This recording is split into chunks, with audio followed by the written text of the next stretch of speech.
मेरे दादाजी ने हेल के किंग के साथ महाजोंग खेलते खेलते पूरे 10 बिलियन हार दिए थे और गुस्से में उन्होंने 10 लाख गोस्ट सोल्जर्स की आर्मी इकट्ठा करके सीधे फेंगदू की विशाल सिटी पर चढ़ाई कर दी। वो लगभग अंडरवर्ल्ड के थ्रोन पर बैठने ही वाले थे, लेकिन तभी अचानक उनके पास अपनी सेना को सैलरी देने के लिए पैसे खत्म हो गए और कोई दूसरा रास्ता न बचने पर उन्होंने फिर से मेरे सपनों में घुसकर मुझे देखते ही चिल्लाना शुरू कर दिया। अरे निकम्मे, मुझे कितनी बार तुम्हारे सपनों में चोरी से आना पड़ेगा? मैंने पहले ही कहा था कि मेरे पास इस युद्ध को चलाने के लिए पैसे नहीं बचे। आखिर इंतजार किस बात का कर रहा है? जल्दी पैसे जला। मैं मुश्किल से अपनी आंखें खोल पा रहा था। मैंने बेबस होकर उनकी तरफ देखा और कहा, लेकिन मैं अभी ठीक से जागा भी नहीं हूँ। अगर आपको कुछ जलवाना है तो कम से कम पहले मुझे उठने तो दीजिए। लेकिन वो शांत होने के बजाय और ज्यादा घूरने लगे। उन्होंने गुस्से में चिल्लाते हुए कहा, और तू इतनी चैन की नींद कैसे सो रहा है? मुझे अपनी पूरी गोस्ट आर्मी की 1 महीने की सैलरी देनी है। अगर जल्दी पैसे नहीं दिए तो वो मेरे खिलाफ बगावत कर देंगे। ये सुनकर मैंने लंबी सांस ली और आराम से जवाब दिया, तो फिर सरेंडर कर दीजिए और जल्दी अगले जन्म में रीइंकारनेट हो जाइए। इस बार मेरी फैमिली में पैदा हो जाइए। मैं आपका बाप बनकर आपको अच्छे से स्पॉइल कर दूंगा। मेरे मुंह से ये शब्द निकलते ही उन्होंने मुझे इतनी जोर से लात मारी कि मेरी हड्डियां टूट जानी चाहिए थीं। लेकिन अजीब बात यह थी कि मुझे जरा भी दर्द महसूस नहीं हुआ। उन्होंने गुस्से में मेरी तरफ उंगली दिखाते हुए दहाड़ा, अगर मैं दोबारा मरा तो मेरी सोल हमेशा के लिए वॉइड में बिखर जाएगी। बेवकूफ, अगर तूने मेरे लिए पैसे नहीं जलाए तो मैं अपने गुंडों को भेजकर तुझे सबक सिखाऊंगा, और अगर उससे भी बात नहीं बनी तो खुद तुझे घसीटकर हेल में ले जाऊंगा और वहीं तेरा दिमाग ठिकाने लगाऊंगा। ये सुनते ही मेरी रीढ़ में ठंडी सिहरन दौड़ गई। मैंने घबराकर निगलते हुए उनकी तरफ देखा। आप मुझे भी अपने साथ नीचे ले जाना चाहते हैं? दादाजी, आखिर आपने मुझसे कैसी दुश्मनी पाल रखी है? उन्होंने ठंडी आवाज में सूंघते हुए कहा, अगर मुझे कल तक वो नोट नहीं दिखे तो कसम से मैं खुद वापस आकर तुझे एबिस में अपने साथ घसीट ले जाऊंगा। सच कहूं तो मेरे दादाजी वाकई बहुत प्यार करने वाले इंसान हैं। मैंने अधीर होकर हाथ हिलाया और कहा, अगर आपको और कुछ नहीं चाहिए तो जल्दी जाइए यहाँ से। लेकिन गायब होने से पहले उन्होंने मुझे आखिरी बार घूरा और चिल्लाकर कहा, तुम्हारा दादा अभी भी लड़ाइयां जीतने में लगा है ताकि तुम्हारे लिए एम्पायर और शानदार जिंदगी बना सके। एहसान फरामोश अंधे इंसान। अगले ही पल मैं ठंडे पसीने में डूबा हुआ झटके से जाग गया। पिछले कुछ समय से मैं हर रात दादाजी का सपना देख रहा था और हर बार वो मुझसे अपने लिए और ज्यादा पैसे जलाने को कहते थे। मैं उनके लिए पहले ही हंड्रेड्स ऑफ बिलियंस की ऑफरिंग्स जला चुका था, लेकिन फिर भी पता नहीं क्यों वो कभी काफी नहीं पड़ता था। जब दुकान वाले को समझ आ गया कि मैं उसका कंपीटिंग बिजनेस शुरू करने वाला नहीं हूँ तो उसने आखिरकार राहत की सांस ली और अजीब नजरों से मुझे देखते हुए कहा, शायद तुम्हारे बूढ़े बापू नीचे हेल में गैम्बलिंग एडिक्ट बन गए हैं। तुम ऐसे हमेशा पैसे नहीं जलाते रह सकते, एक दिन पूरी तरह कंगाल हो जाओगे। फिर अचानक उसकी आंखें ऐसे चमक उठी जैसे उसे इतिहास का सबसे महान आइडिया मिल गया हो। उसने उत्साहित होकर कहा, असल में तुम उसे एक मनी प्रिंटिंग मशीन ही क्यों नहीं जला देते? ये सुनते ही मेरी आंखें तुरंत चौड़ी हो गईं। हे भगवान, ऐसी चीज सच में एग्जिस्ट करती है? बॉस गर्व से मुस्कुराया और बोला, बिल्कुल करती है। अगर तुम उसके लिए वो प्रिंटर जला दोगे तो वो खुद जितने चाहे उतने पैसे प्रिंट कर सकता है। मैं शौक में उसे घूरता रह गया। फिर मैंने तुरंत उसके कंधे पकड़ लिए और उत्साह में कहा, बॉस आप तो फ्रीकिंग जीनियस निकले। मुझे अभी के अभी ऐसे 3 दे दीजिए। मैंने बिना 1 सेकंड गंवाए तुरंत पैसे दिए और उन 3 पेपर मनी प्रिंटर्स को लगभग छीन लिया, क्योंकि इस पॉइंट पर अगर मैंने जल्दी अपने दादाजी को खुश नहीं किया तो मुझे सच में लगने लगा था कि वो एक दिन सचमुच मुझे घसीटकर अंडरवर्ल्ड में ले जाएंगे। मैं बिना 1 सेकंड रुके सीधे कब्रिस्तान की तरफ भागा। जैसे ही मैं दादाजी की कब्र के सामने पहुंचा, मैं तुरंत घुटनों के बल बैठ गया और उन पेपर मनी प्रिंटर्स को वहीं जलाना शुरू कर दिया। दादाजी, मैं आपके लिए ये मैजिकल प्रिंटर्स भेज रहा हूँ। अब से अगर आपको पैसे चाहिए हो तो खुद ही प्रिंट कर लीजिए, लेकिन भगवान के लिए अब मेरे सपनों में आना बंद कर दीजिए। उस मनहूस समस्या को आखिरकार खत्म करने के बाद मैं कई दिनों में पहली बार राहत महसूस करते हुए घर लौटा। मुझे पूरा यकीन था कि आज मुझे चैन की नींद मिलेगी, लेकिन ज्यादा देर नहीं हुई थी कि वही जानी पहचानी आवाज फिर से मेरे दिमाग में गूंज उठी। दादाजी, इस बार तो आपने हद ही कर दी। मुझे मत बताइए कि 3 मनी प्रिंटिंग मशीन्स भी आपके लिए काफी नहीं थीं। लेकिन इस बार वो गुस्सा नहीं हुए, उल्टा वो बेहद एक्साइटेड दिख रहे थे और जोर जोर से हंसने लगे। आह मेरे प्यारे परपोते, इस बार तुमने कमाल कर दिया। अब पैसे हमारे लिए कोई समस्या नहीं रहे। हमारे पास इतना कैश है कि पूरे अंडरवर्ल्ड की सड़कें उससे बिछा सकते हैं। सच तो ये है कि हम लगभग किंग ऑफ हेल के पैलेस तक पहुंच चुके हैं। ये सुनते ही मेरा दिमाग लगभग खराब हो गया। तो फिर आखिर आप अभी भी मेरे सपनों पर हमला क्यों कर रहे हैं? दादाजी ने तुरंत जवाब दिया, क्योंकि अब हमारे पास हैवी वेपनरी की कमी है। जल्दी से मेरे लिए कोई पेपर क्राफ्ट्समैन ढूंढो। मुझे फाइटर जेट्स, आर्टिलरी कैनन्स, पूरा आर्सेनल चाहिए। मैं अविश्वास से उन्हें घूरता रह गया। इस पॉइंट पर बूढ़े आदमी ने मुझे कोई इनफाइनाइट एटीएम मशीन समझ लिया था। मेरी सैलरी का एक एक पैसा पहले ही उनके फ्यूनरल ऑफरिंग्स खरीदने में खत्म हो चुका था। मेरे पास इंस्टेंट नूडल्स खरीदने तक के पैसे नहीं बचे थे। पेपर वेपन्स तो बहुत दूर दूर की बात थी। मैंने फ्रस्ट्रेशन में अपना चेहरा रगड़ा और कहा, दादाजी मैं पूरी तरह कंगाल हो चुका हूँ, अब सच में मेरे पास इसके लिए पैसे नहीं है। ये सुनते ही उनका चेहरा तुरंत अंधेरा पड़ गया। कंगाल मतलब क्या? मरने से पहले मैं तुम्हारे लिए इतनी बड़ी सेविंग्स छोड़कर गया था। निकम्मे पोते, आखिर तुमने इतना पैसा बर्बाद कैसे कर दिया? उनकी बात सुनकर मेरी छाती दर्द से कस गई। जो 5 लाख आपने छोड़े थे,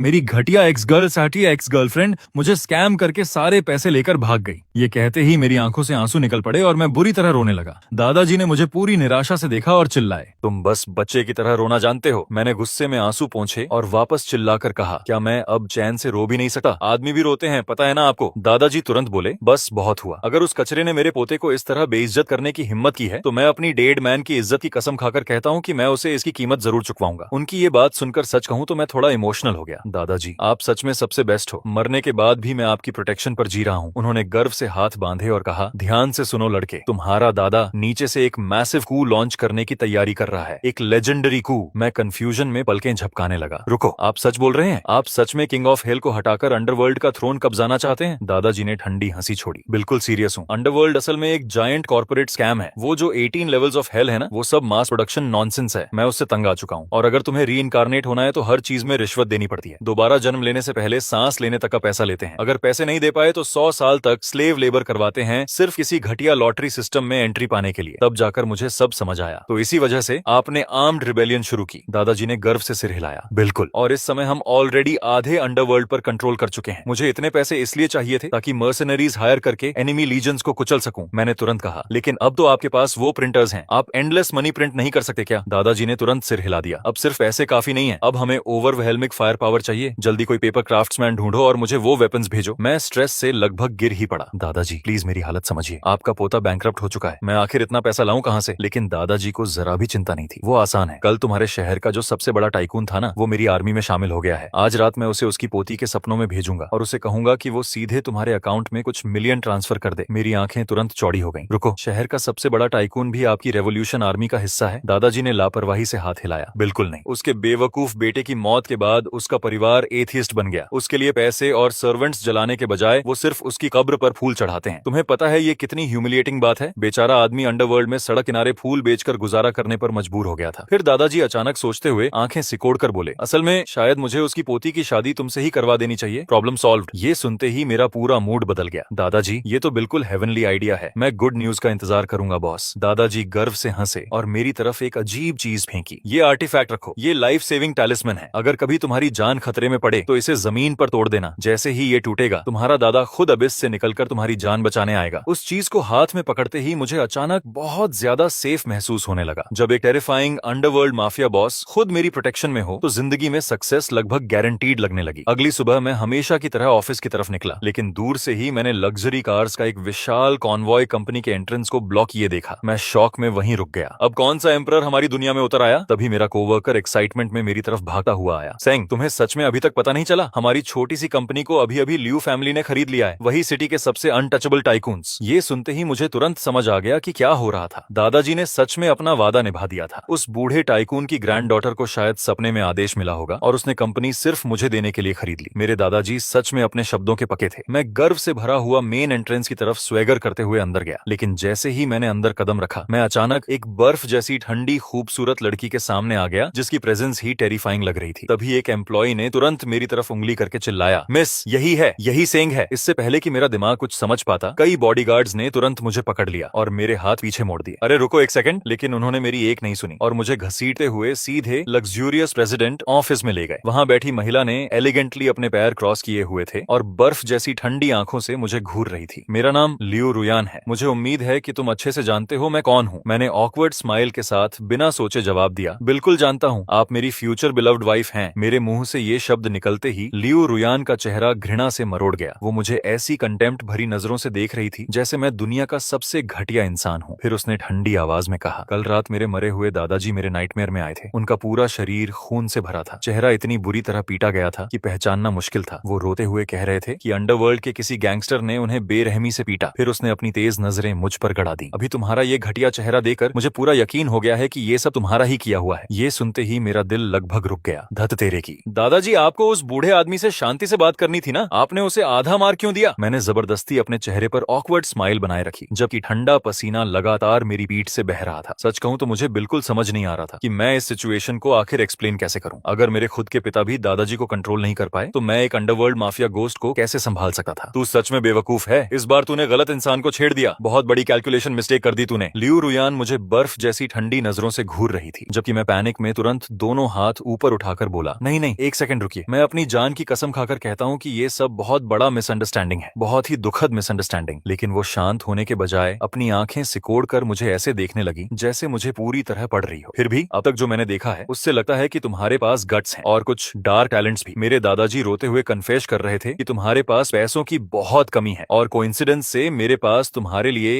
एक डर्टी लिटिल जॉब भी है। अगर तुम ये पर्ज पूरा कर दो तो मैं तुरंत तुम्हें $1 मिलियन ट्रांसफर कर दूंगी। जैसे ही मैंने $1 मिलियन सुना, मेरी आंखें फैल गईं और मेरा दिमाग लगभग बंद हो गया। मिशन क्या है? मैं तुरंत आगे झुक गया और कॉन्फिडेंटली अपनी छाती थपथपाते हुए बोला, आप किसी बात की चिंता मत कीजिए, मैं पूरा मेज परफेक्टली क्लीन कर दूंगा। लियू रुयान ने आराम से पैर क्रॉस किए और बोली, हाल ही में मैंने एक हाफ फिनिश्ड टावर बिल्डिंग खरीदी थी, लेकिन कंस्ट्रक्शन दोबारा शुरू होने के बाद से वहां लगातार टेरिफाइंग एक्सीडेंट्स हो रहे हैं, डार्क सुपरनैचुरल फेनोमेना। मुझे चाहिए कि तुम वहां जाकर तुरंत एक्सरसाइज करो। अगर तुम सफल हुए तो पूरा मिलियन तुम्हारा, कैश, बिना किसी सवाल के। मैंने लगभग तुरंत डील एक्सेप्ट कर ली। आखिर वो बस एक अबैंडन बिल्डिंग ही तो थी। शायद ग्रीड मेरी आंखों पर पर्दा नहीं डाल रही थी, लेकिन उससे पहले कि मैं कॉन्ट्रैक्ट के अंदर छिपी हॉरिफाइंग डिटेल्स पूछ पाता, उसके बॉडीगार्ड्स ने मुझे पकड़कर कूड़े के बोरे की तरह सड़क पर फेंक दिया। मैं डिग्निटी बनाए रखते हुए उठा और अपने कपड़ों की धूल झाड़ने लगा। सच में ये किस तरह के मैंसर्स हैं? लेकिन तभी मेरी नजर पास पड़े एक फटे हुए न्यूज़पेपर पर गई और उसकी खून से सनी हेडलाइन ने तुरंत मेरी रगों में बर्फ जमा दी। Brutal murder inside abandon building. एक किडनैपर ने बिल्डिंग के अंदर अपनी विक्टिम को टॉर्चर करके मार डाला था और उसकी ब्लड थर्स्टी सोल अब हमेशा के लिए वहीं भटक रही थी। उस कमीनी चुड़ैल ने सच में मुझे सीधे स्लॉटर हाउस भेज दिया। मैं बुरी तरह कांपते हुए उस विशाल अंधेरी बिल्डिंग की तरफ देखने लगा जो मेरे सामने खड़ी थी। पिच ब्लैक एंट्रेंस के अंदर मुझे एक टूटी हुई वुडन एग्जॉर्सिस्ट सोर्ड के टुकड़े दिखाई दिए और तभी बिल्डिंग की गहराइयों से एक डिस्टॉर्टेड फ्यूनरल मेलोडी गूंजने लगी। ये क्या बकवास है? ये तो साइंस के हर कानून को तोड़ रहा है। उस पॉइंट पर मेरी सर्वाइवल इंस्टिंक्ट्स पूरी ताकत से मुझे भागने के लिए चिल्ला रही थीं, लेकिन उस $1 मिलियन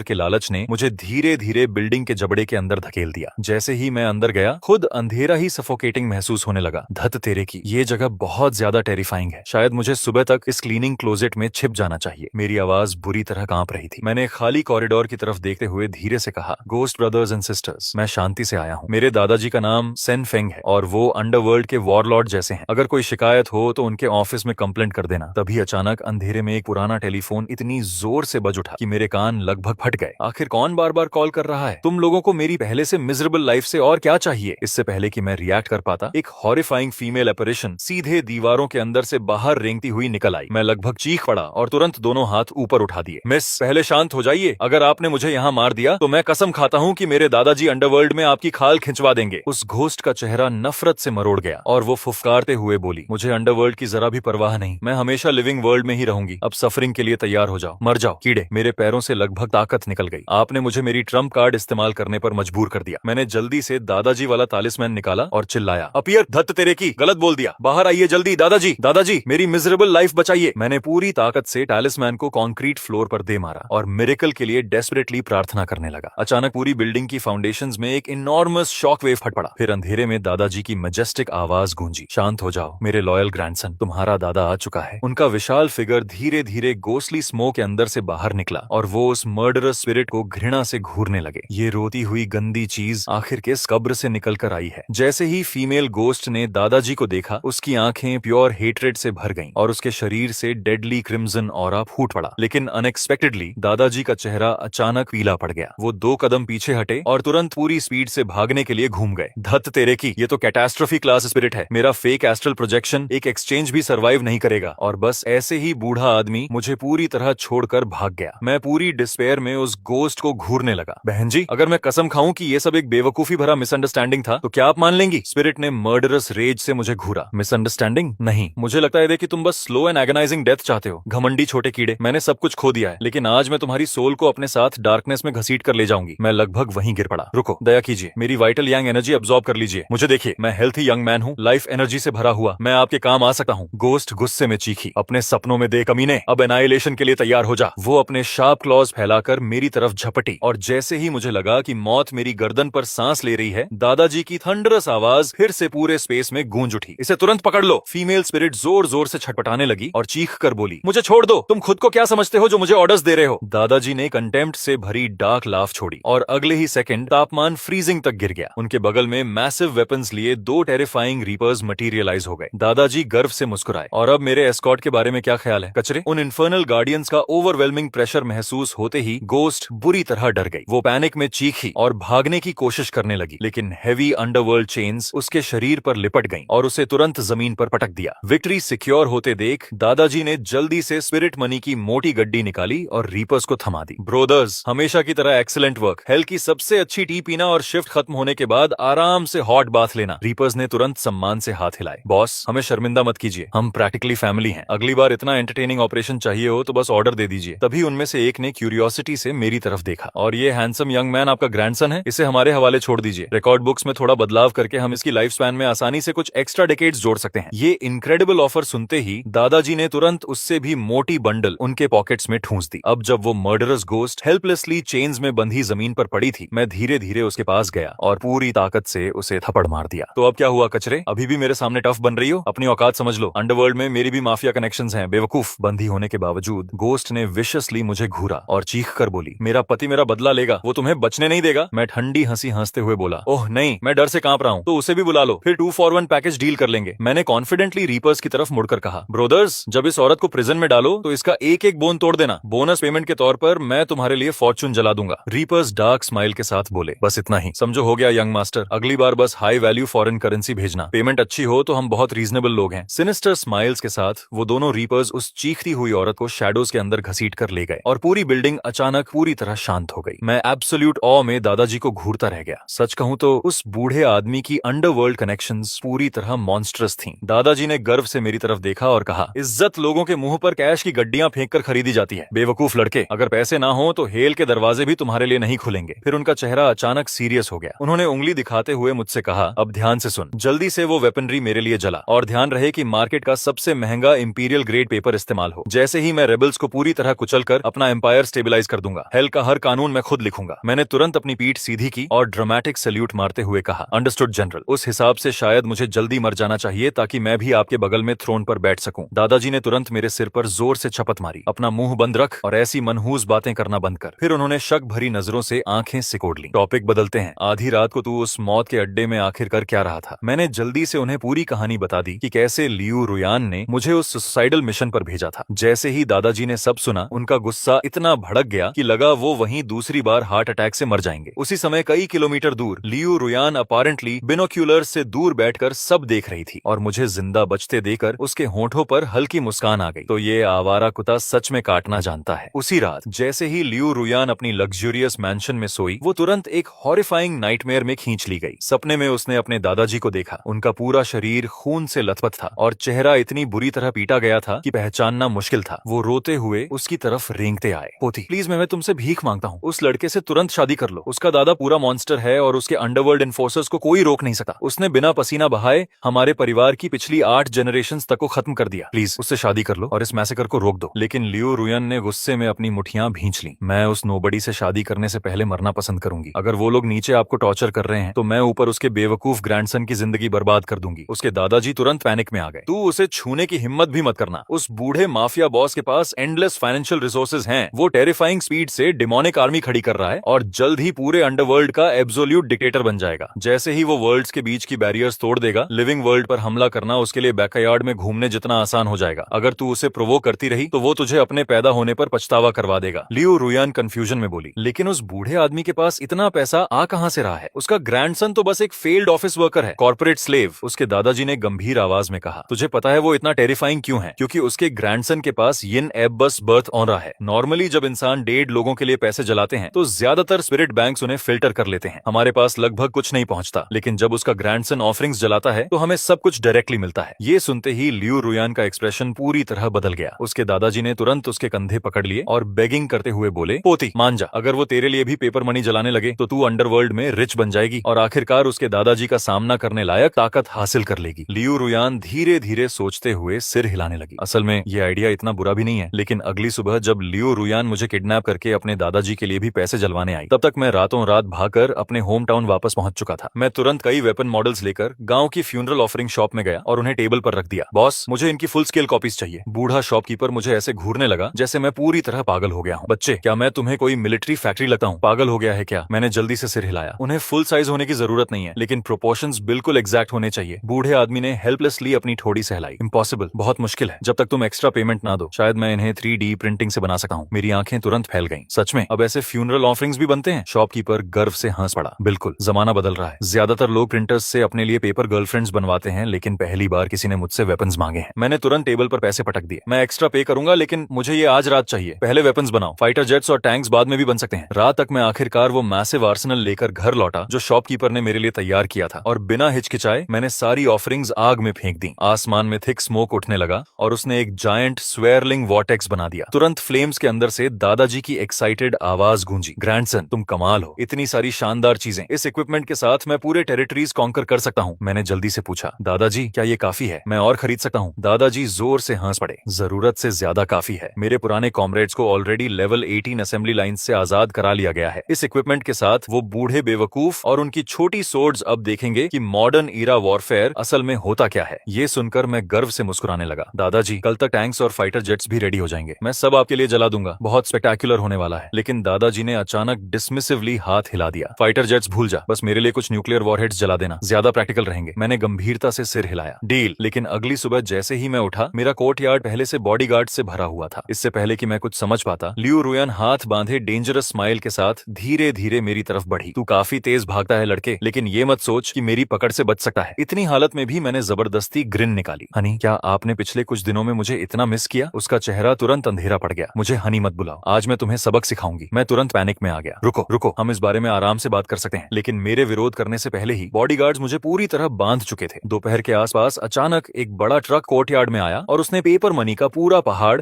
बीच आंगन में उलट दिया। मैं शौक में उसे घूरने लगा। ये सब आखिर क्या है? लियू रुयान ने ठंडी नजरों से मुझे देखा और कहा, क्या तुम पैसे जलाने में बहुत अमेजिंग नहीं हो? तो शुरू हो जाओ। मैं कंफ्यूजन में पलकें झपकाने लगा। रुको, आप चाहती हैं कि मैं आपके दादाजी के लिए भी पैसे जलाऊं? जैसे ही मेरे मुंह से ये शब्द निकले, लियू रुयान का गुस्सा पूरी तरह फट पड़ा। लियू रुयान ने गुस्से में जमीन पर पैर पटका और मर्डरस आइज से मेरी तरफ उंगली दिखाते हुए बोली, अगर तुमने एक और बेवकूफी भरी बात कही ना तो मैं तुम्हारा मुंह फाड़ दूंगी। मैंने तुरंत मासूम बनते हुए दोनों हाथ ऊपर उठा दिए। मैं तो बस मजाक कर रहा था, लेकिन ऑनेस्टली देखा जाए तो ये बस समय की बात है। फिर मैंने कोर्टयार्ड में पड़े पेपर मनी के विशाल ढेर की तरफ देखा और लंबी सांस ली। वैसे मैं आपके दादाजी के लिए पैसे जलाऊं कैसे? स्पिरिचुअल ट्रांसफर सिर्फ डायरेक्ट फैमिली मेंबर्स के बीच काम करते हैं, वरना ऑफरिंग रिजेक्ट हो जाती है। उसके बगल में खड़ा टाओइस्ट प्रीस्ट धीरे धीरे सिर हिलाते हुए बोला, मिस, ये सही कह रहा है। लियू रुयान गहरी सोच में पड़ गई। तो फिर क्या करें? क्या सच में कोई तरीका नहीं है? प्रिस्ट ने आराम से अपनी दाढ़ी सहलाई और बोला, एक तरीका है। तुम दोनों को शादी करनी होगी और ऑफिशियली मैरिज रजिस्टर करवानी होगी। उसके बिना ये तुम्हारे परिवार की तरफ से ऑफरिंग्स बर्न नहीं कर सकता। ये सुनते ही हम दोनों पूरी तरह फ्रीज हो गए। मतलब लीगली शादी? टॉइस्ट ने गंभीरता से सिर हिलाया। लियू रुयान ने फ्रस्ट्रेशन में अपने दांत भींच लिए, लेकिन कुछ सेकंड की खामोशी के बाद उसने लंबी सांस ली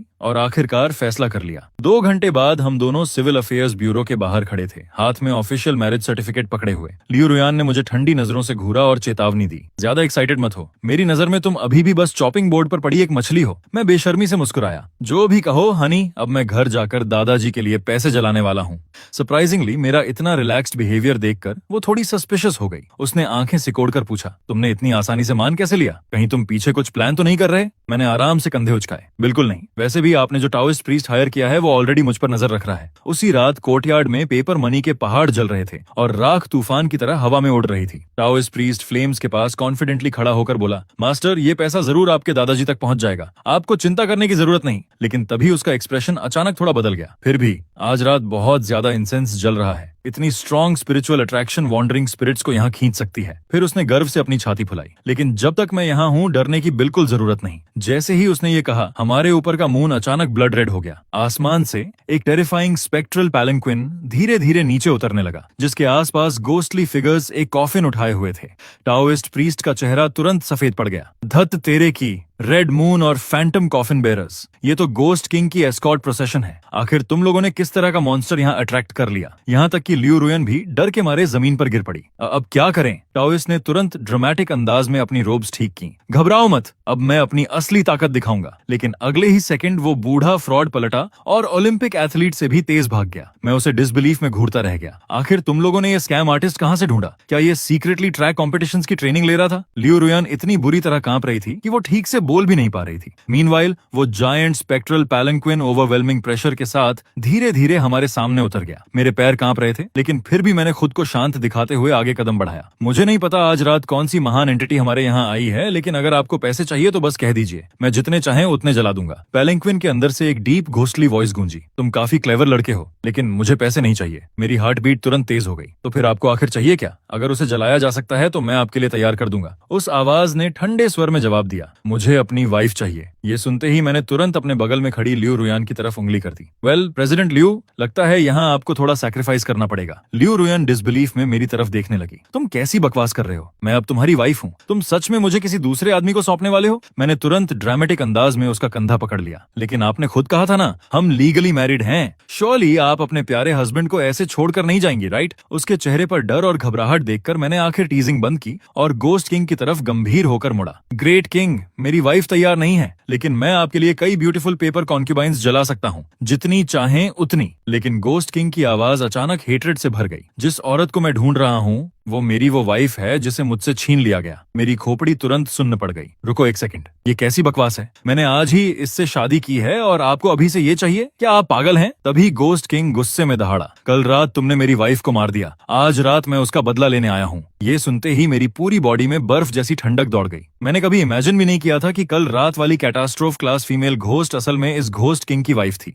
मैंने घबराकर जल्दी से हाथ हिलाए। रुकिए रुकिए, लेकिन आपकी वाइफ कल मेरी लाइफ एनर्जी अब्सॉर्ब करने की कोशिश क्यों कर रही थी? गोस्ट किंग ने ठंडी आवाज में जवाब दिया, वो मुझे चीट करना चाहती थी। मैं ब्लैंक एक्सप्रेशन के साथ उसे घूरने लगा। आपकी वाइफ भी कोई सेंट नहीं थी ऑनेस्टली। गोस्ट किंग ने डिसमिसिवली सूंघा। हम गोस्ट्स हैं, लाइफ एनर्जी अब्सॉर्ब करना हमारे लिए परफेक्टली नॉर्मल है। मैंने हेल्पलेस होकर अपना माथा रगड़ा, लेकिन तभी अचानक मुझे कुछ इंपॉर्टेंट याद आया। रुको, आपकी वाइफ को अंडरवर्ल्ड में घसीटा गया था ना, लेकिन उसकी सोल अभी डिस्ट्रॉय नहीं हुई, मतलब उसे अभी भी बचाया जा सकता है। गोस्ट किंग कुछ पल के लिए चुप हो गया। मैंने तुरंत गर्व से अपने आसपास जल रहे पेपर मनी के पहाड़ों की तरफ इशारा किया। और मेरे दादाजी की अंडरवर्ल्ड में बेहद पावरफुल कनेक्शंस हैं। घोस्ट किंग सस्पिशियसली आंखें सिकोड़ते हुए बोला, और आखिर तुम्हारे दादाजी हैं कौन? मैंने गर्व से अपनी छाती फुलाई और ऑफरिंग्स की तरफ इशारा किया। ये सारा पेपर मनी, इसका हर एक हिस्सा उन्हीं के लिए है। वो नीचे बेसिकली एक जायंट टाइकून है। अंडरवर्ल्ड में हर जगह उनके एलाइज हैं। अगर कोई आपकी वाइफ को बचा सकता है तो वो डेफिनेटली वही हैं। जब गोस्ट किंग ने जलते हुए पेपर मनी के पहाड़ देखे तो वो कुछ पल के लिए चुप हो गया और मुझे गहरी सोच से घूरने लगा। तुम्हारी बात में दम है। अगर तुम सच में मेरी वाइफ को वापस लाने में मदद कर देते हो तो आज से तुम और मैं स्वॉन ब्लड ब्रदर्स होंगे। ये सुनते ही मेरी आंखें चमक उठी। मैंने एक सेकंड भी बर्बाद नहीं किया और तुरंत और ऑफरिंग्स फायर पिट में फेंकने लगा। साथ ही लगातार अंडरवर्ल्ड गार्डियंस को बुलाता रहा। जैसा मैंने सोचा था, अगले ही पल फ्लेम्स के अंदर से ऑक्स हेड और हॉर्स फेस बाहर निकल आए। लेकिन जैसे ही उनकी नजर मेरे बगल में खड़े गोस्ट किंग पर पड़ी, दोनों के एक्सप्रेशंस तुरंत बदल गए। मैं जल्दी से आगे बढ़ा और समझाने लगा, ब्रदर्स, कल जिस स्पिरिट को आपने पकड़ा था वो असल में इनकी वाइफ निकली। क्या कोई चांस है कि आप लोग हमारी थोड़ी मदद करके उसे छोड़ दें? दोनों एमिसरीज ने ऑकवर्ड नजरों से एक दूसरे को देखा। फिर उनमें से एक ने भारी सांस छोड़ी। वो थोड़ा कॉम्प्लिकेटेड है, हम उसे ऑलरेडी अपने सुपीरियर्स के पास सौंप चुके हैं। मैंने तुरंत कॉन्फिडेंट होकर हाथ हिलाए। नो प्रॉब्लम, बिल्कुल नो प्रॉब्लम। मेरी वाइफ और फंड्स लेकर आएगी। मैंने लियू रुयान को इशारा किया और थोड़ी देर बाद वो 2 बड़े बॉक्सेस लेकर लौटी जो रिचुअल मनी से ठसाठस भरे हुए थे। मैंने वो बॉक्सेस एमिसरीज की तरफ धकेले और मुस्कुराकर कहा, इसे व्हाटएवर रिलेशनशिप्स स्मूथ करनी हो उनके लिए इस्तेमाल कर लीजिए, और जो बचे उसे आपकी मेहनत का कॉम्पेंसेशन समझिए। दोनों अंडरवर्ल्ड ऑफिशियल्स की आंखें तुरंत चमक उठी। सिर्फ इस एक बार, इसे हैबिट मत बनाना। इतना कहकर वो दोनों फिर फ्लेम्स के अंदर गायब हो गए। जैसा उम्मीद थी, थोड़ी देर बाद वो फीमेल गोस्ट को साथ लेकर वापस लौटे। गोस्ट किंग ने राहत की सांस ली और नई रिस्पेक्ट के साथ मेरी तरफ देखा। लिटिल ब्रदर, तुम्हारी कनेक्शन सच में इंप्रेसिव हैं। आज से लिविंग वर्ल्ड में मैं खुद तुम्हारी बैक वॉच करूंगा। मैंने तुरंत आदर से हाथ जोड़ लिए। ये मेरे लिए ऑनर है बिग ब्रदर, लेकिन एक्चुअली मेरे दादाजी जल्द ही रिबेलियन लॉन्च करने वाले हैं। क्या आप उनके लिए कुछ गोस्ट ट्रूप्स गैदर कर सकते हैं? गोस्ट किंग गहरी आवाज में हंसा। मुझ पर छोड़ दो, जल्द ही गुड न्यूज मिलेगी। मामला आखिरकार सेटल हो गया था और लियू रुयान थककर जमीन पर गिर पड़ी, लेकिन वो ठीक से सांस भी नहीं ले पाई थी कि गोस्ट किंग अचानक फिर वापस आ गया। उसके पीछे एंडलेस वॉन्डरिंग सोल्स का समुद्र फैला हुआ था। लिटिल ब्रदर, मैं 1 मिलियन वॉन्डरिंग स्पिरिट्स कमांड करता हूँ, क्या ये काफी है? मेरा जबड़ा लगभग जमीन पर गिर गया। ये तो इंसेन एफिशिएंसी है। आपको इतने फॉलोअर्स मिले कहां से? गोस्ट किंग की आंखें हल्की डार्क हो गईं। जब मैं जिंदा था मैं एक महान जनरल था। मेरे साथ मेरे मिलियन सोल्जर्स को बिट्रे करके मैसेकर कर दिया गया था। अगर तुम्हारे दादाजी को ट्रूप्स चाहिए तो वो इन सबको ले सकते हैं। मैंने उसे बार बार धन्यवाद दिया और बिना एक पल गंवाए तुरंत कंटेनमेंट स्फीयर से दादाजी को रिलीज कर दिया। दादाजी अपने गोस्ट बॉडीगार्ड्स के स्क्वाड के साथ गर्व से प्रकट हुए। ग्रैंडसन, तुम्हारे दादाजी आ गए हैं। इस बार किस मुसीबत में फंस गए हो? लेकिन अगले ही सेकंड उनकी नजर गोस्ट किंग और उसके पीछे खड़ी मिलियन स्पिरिट आर्मी पर पड़ी। दादाजी का चेहरा तुरंत बदल गया। ग्रैंडसन, भगवान तुम्हारी रक्षा करे। मुझे अचानक अंडरवर्ल्ड में बहुत जरूरी काम याद आ गया। वो तुरंत पलटकर भागने लगे, लेकिन मैंने जल्दी से उन्हें पकड़ लिया। दादाजी भागिए मत, ये मेरे नए स्वॉन बिग ब्रदर हैं। दादाजी पूरी तरह फ्रीज हो गए। जब मैंने जल्दी जल्दी उन्हें पूरी सिचुएशन समझाई तो उस विशाल स्पेक्ट्रल आर्मी को देखते हुए उनकी आंखें धीरे धीरे चमकने लगीं। गोस्ट किंग शांत कदमों से आगे बढ़ा। ये मिलियन सोल आर्मी ले लीजिए, इसे आपकी कॉज में मेरा इन्वेस्टमेंट समझिए। दादाजी एक्साइटमेंट से लगभग फट पड़े। एक्सीलेंट, जैसे ही मैं अंडरवर्ल्ड कॉन्कर करूंगा मैं तुम्हें खुद का टेरिटरी दूंगा। गोस्ट किंग जोर से हंसा। मेरे लिटिल ब्रदर के ग्रैंडफादर नेचुरली मेरे ग्रैंडफादर भी हुए।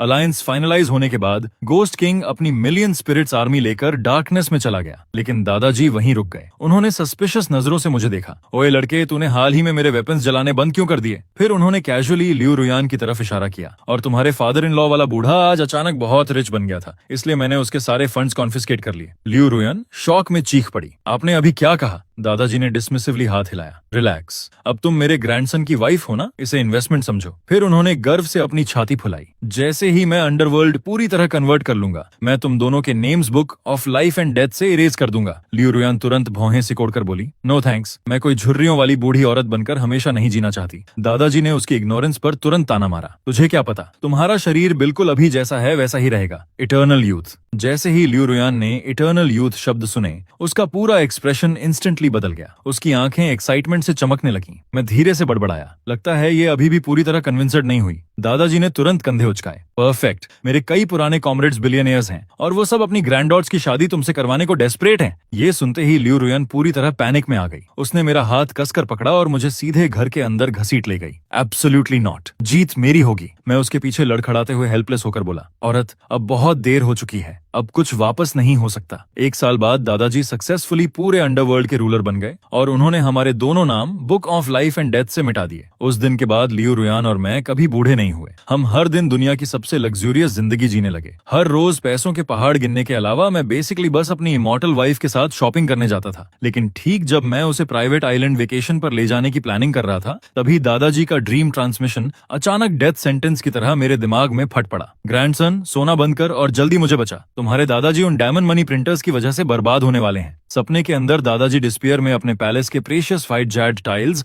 तोड़ते हुए इधर उधर कूद रहे थे। उनके सिर से उठता काला धुआं प्रैक्टिकली एक जायंट हेल्प साइन बना रहा था। मैंने कंफ्यूजन में उन्हें घूरा। दादाजी, आप क्या बोल रहे हैं? क्या उन 3 मनी प्रिंटिंग मशीन्स ने आपको अंडरवर्ल्ड का सुप्रीम रूलर नहीं बना दिया था? दादाजी लगभग रो पड़े। यही तो प्रॉब्लम है, अब बहुत ज्यादा पैसा हो गया है। एक स्टीम्ड बन की कीमत 500 बिलियन हो चुकी है। डीमंस को अपनी सैलरीज ट्रक्स में ढोनी पड़ रही हैं। हर कोई रिबेलियन के कगार पर है। ऊपर वालों ने ऑलरेडी ऑडिटर भेज दिया है। उनका कहना है कि मैंने अंडरवर्ल्ड की पूरी फाइनेंशियल ऑर्डर डिस्ट्रॉय कर दी है और अब वो मुझे टॉर्चर करना चाहते हैं। मैं अभी उन्हें कंफर्ट ही करने वाला था कि अचानक हमारी मैंशन के नीचे की जमीन फट गई और एक जिगांटिक ब्लैक होल खुल गया। डार्कनेस के अंदर से एक लंबा स्केलेटल फिगर बाहर निकला जिसने ब्लैक सूट पहन रखा था। उसकी स्किन सफेद थी और आंखों पर राउंड ग्लासेस थे। उस फिगर ने ठंडे अंदाज में अपने ग्लासेस ठीक किए और शांत आवाज में बोला, आप लोग सेन फेंग के रिलेटिव्स हैं, सही? अंडरवर्ल्ड करेंसी की इलीगल मास प्रोडक्शन की वजह से डेड रियलम में कैटास्ट्रोफिक इन्फ्लेशन फैलाने के अपराध में मैं general administration of the underworld की तरफ से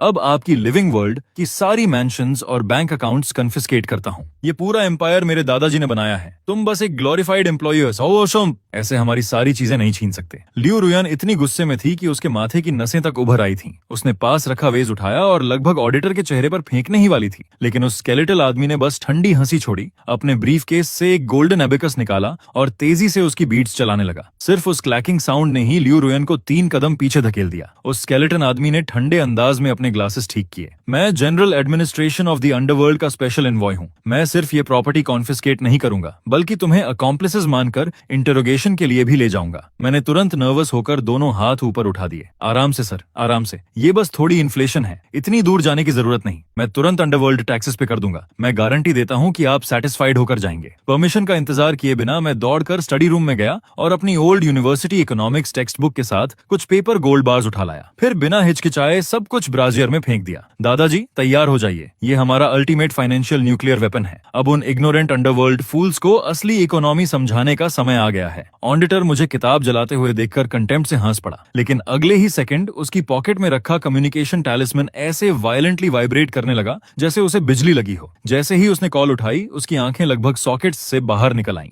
वो पूरी तरह स्टोन स्टैचू की तरह फ्रीज हो गया। वो अभी मुझे हैंडकफ्स पहनाने ही वाला था कि कम्युनिकेशन टैलिस्मैन के अंदर से अंडरवर्ल्ड डायरेक्टर जनरल की फ्यूरियस रोर पूरे मैंशन में गूंज उठी।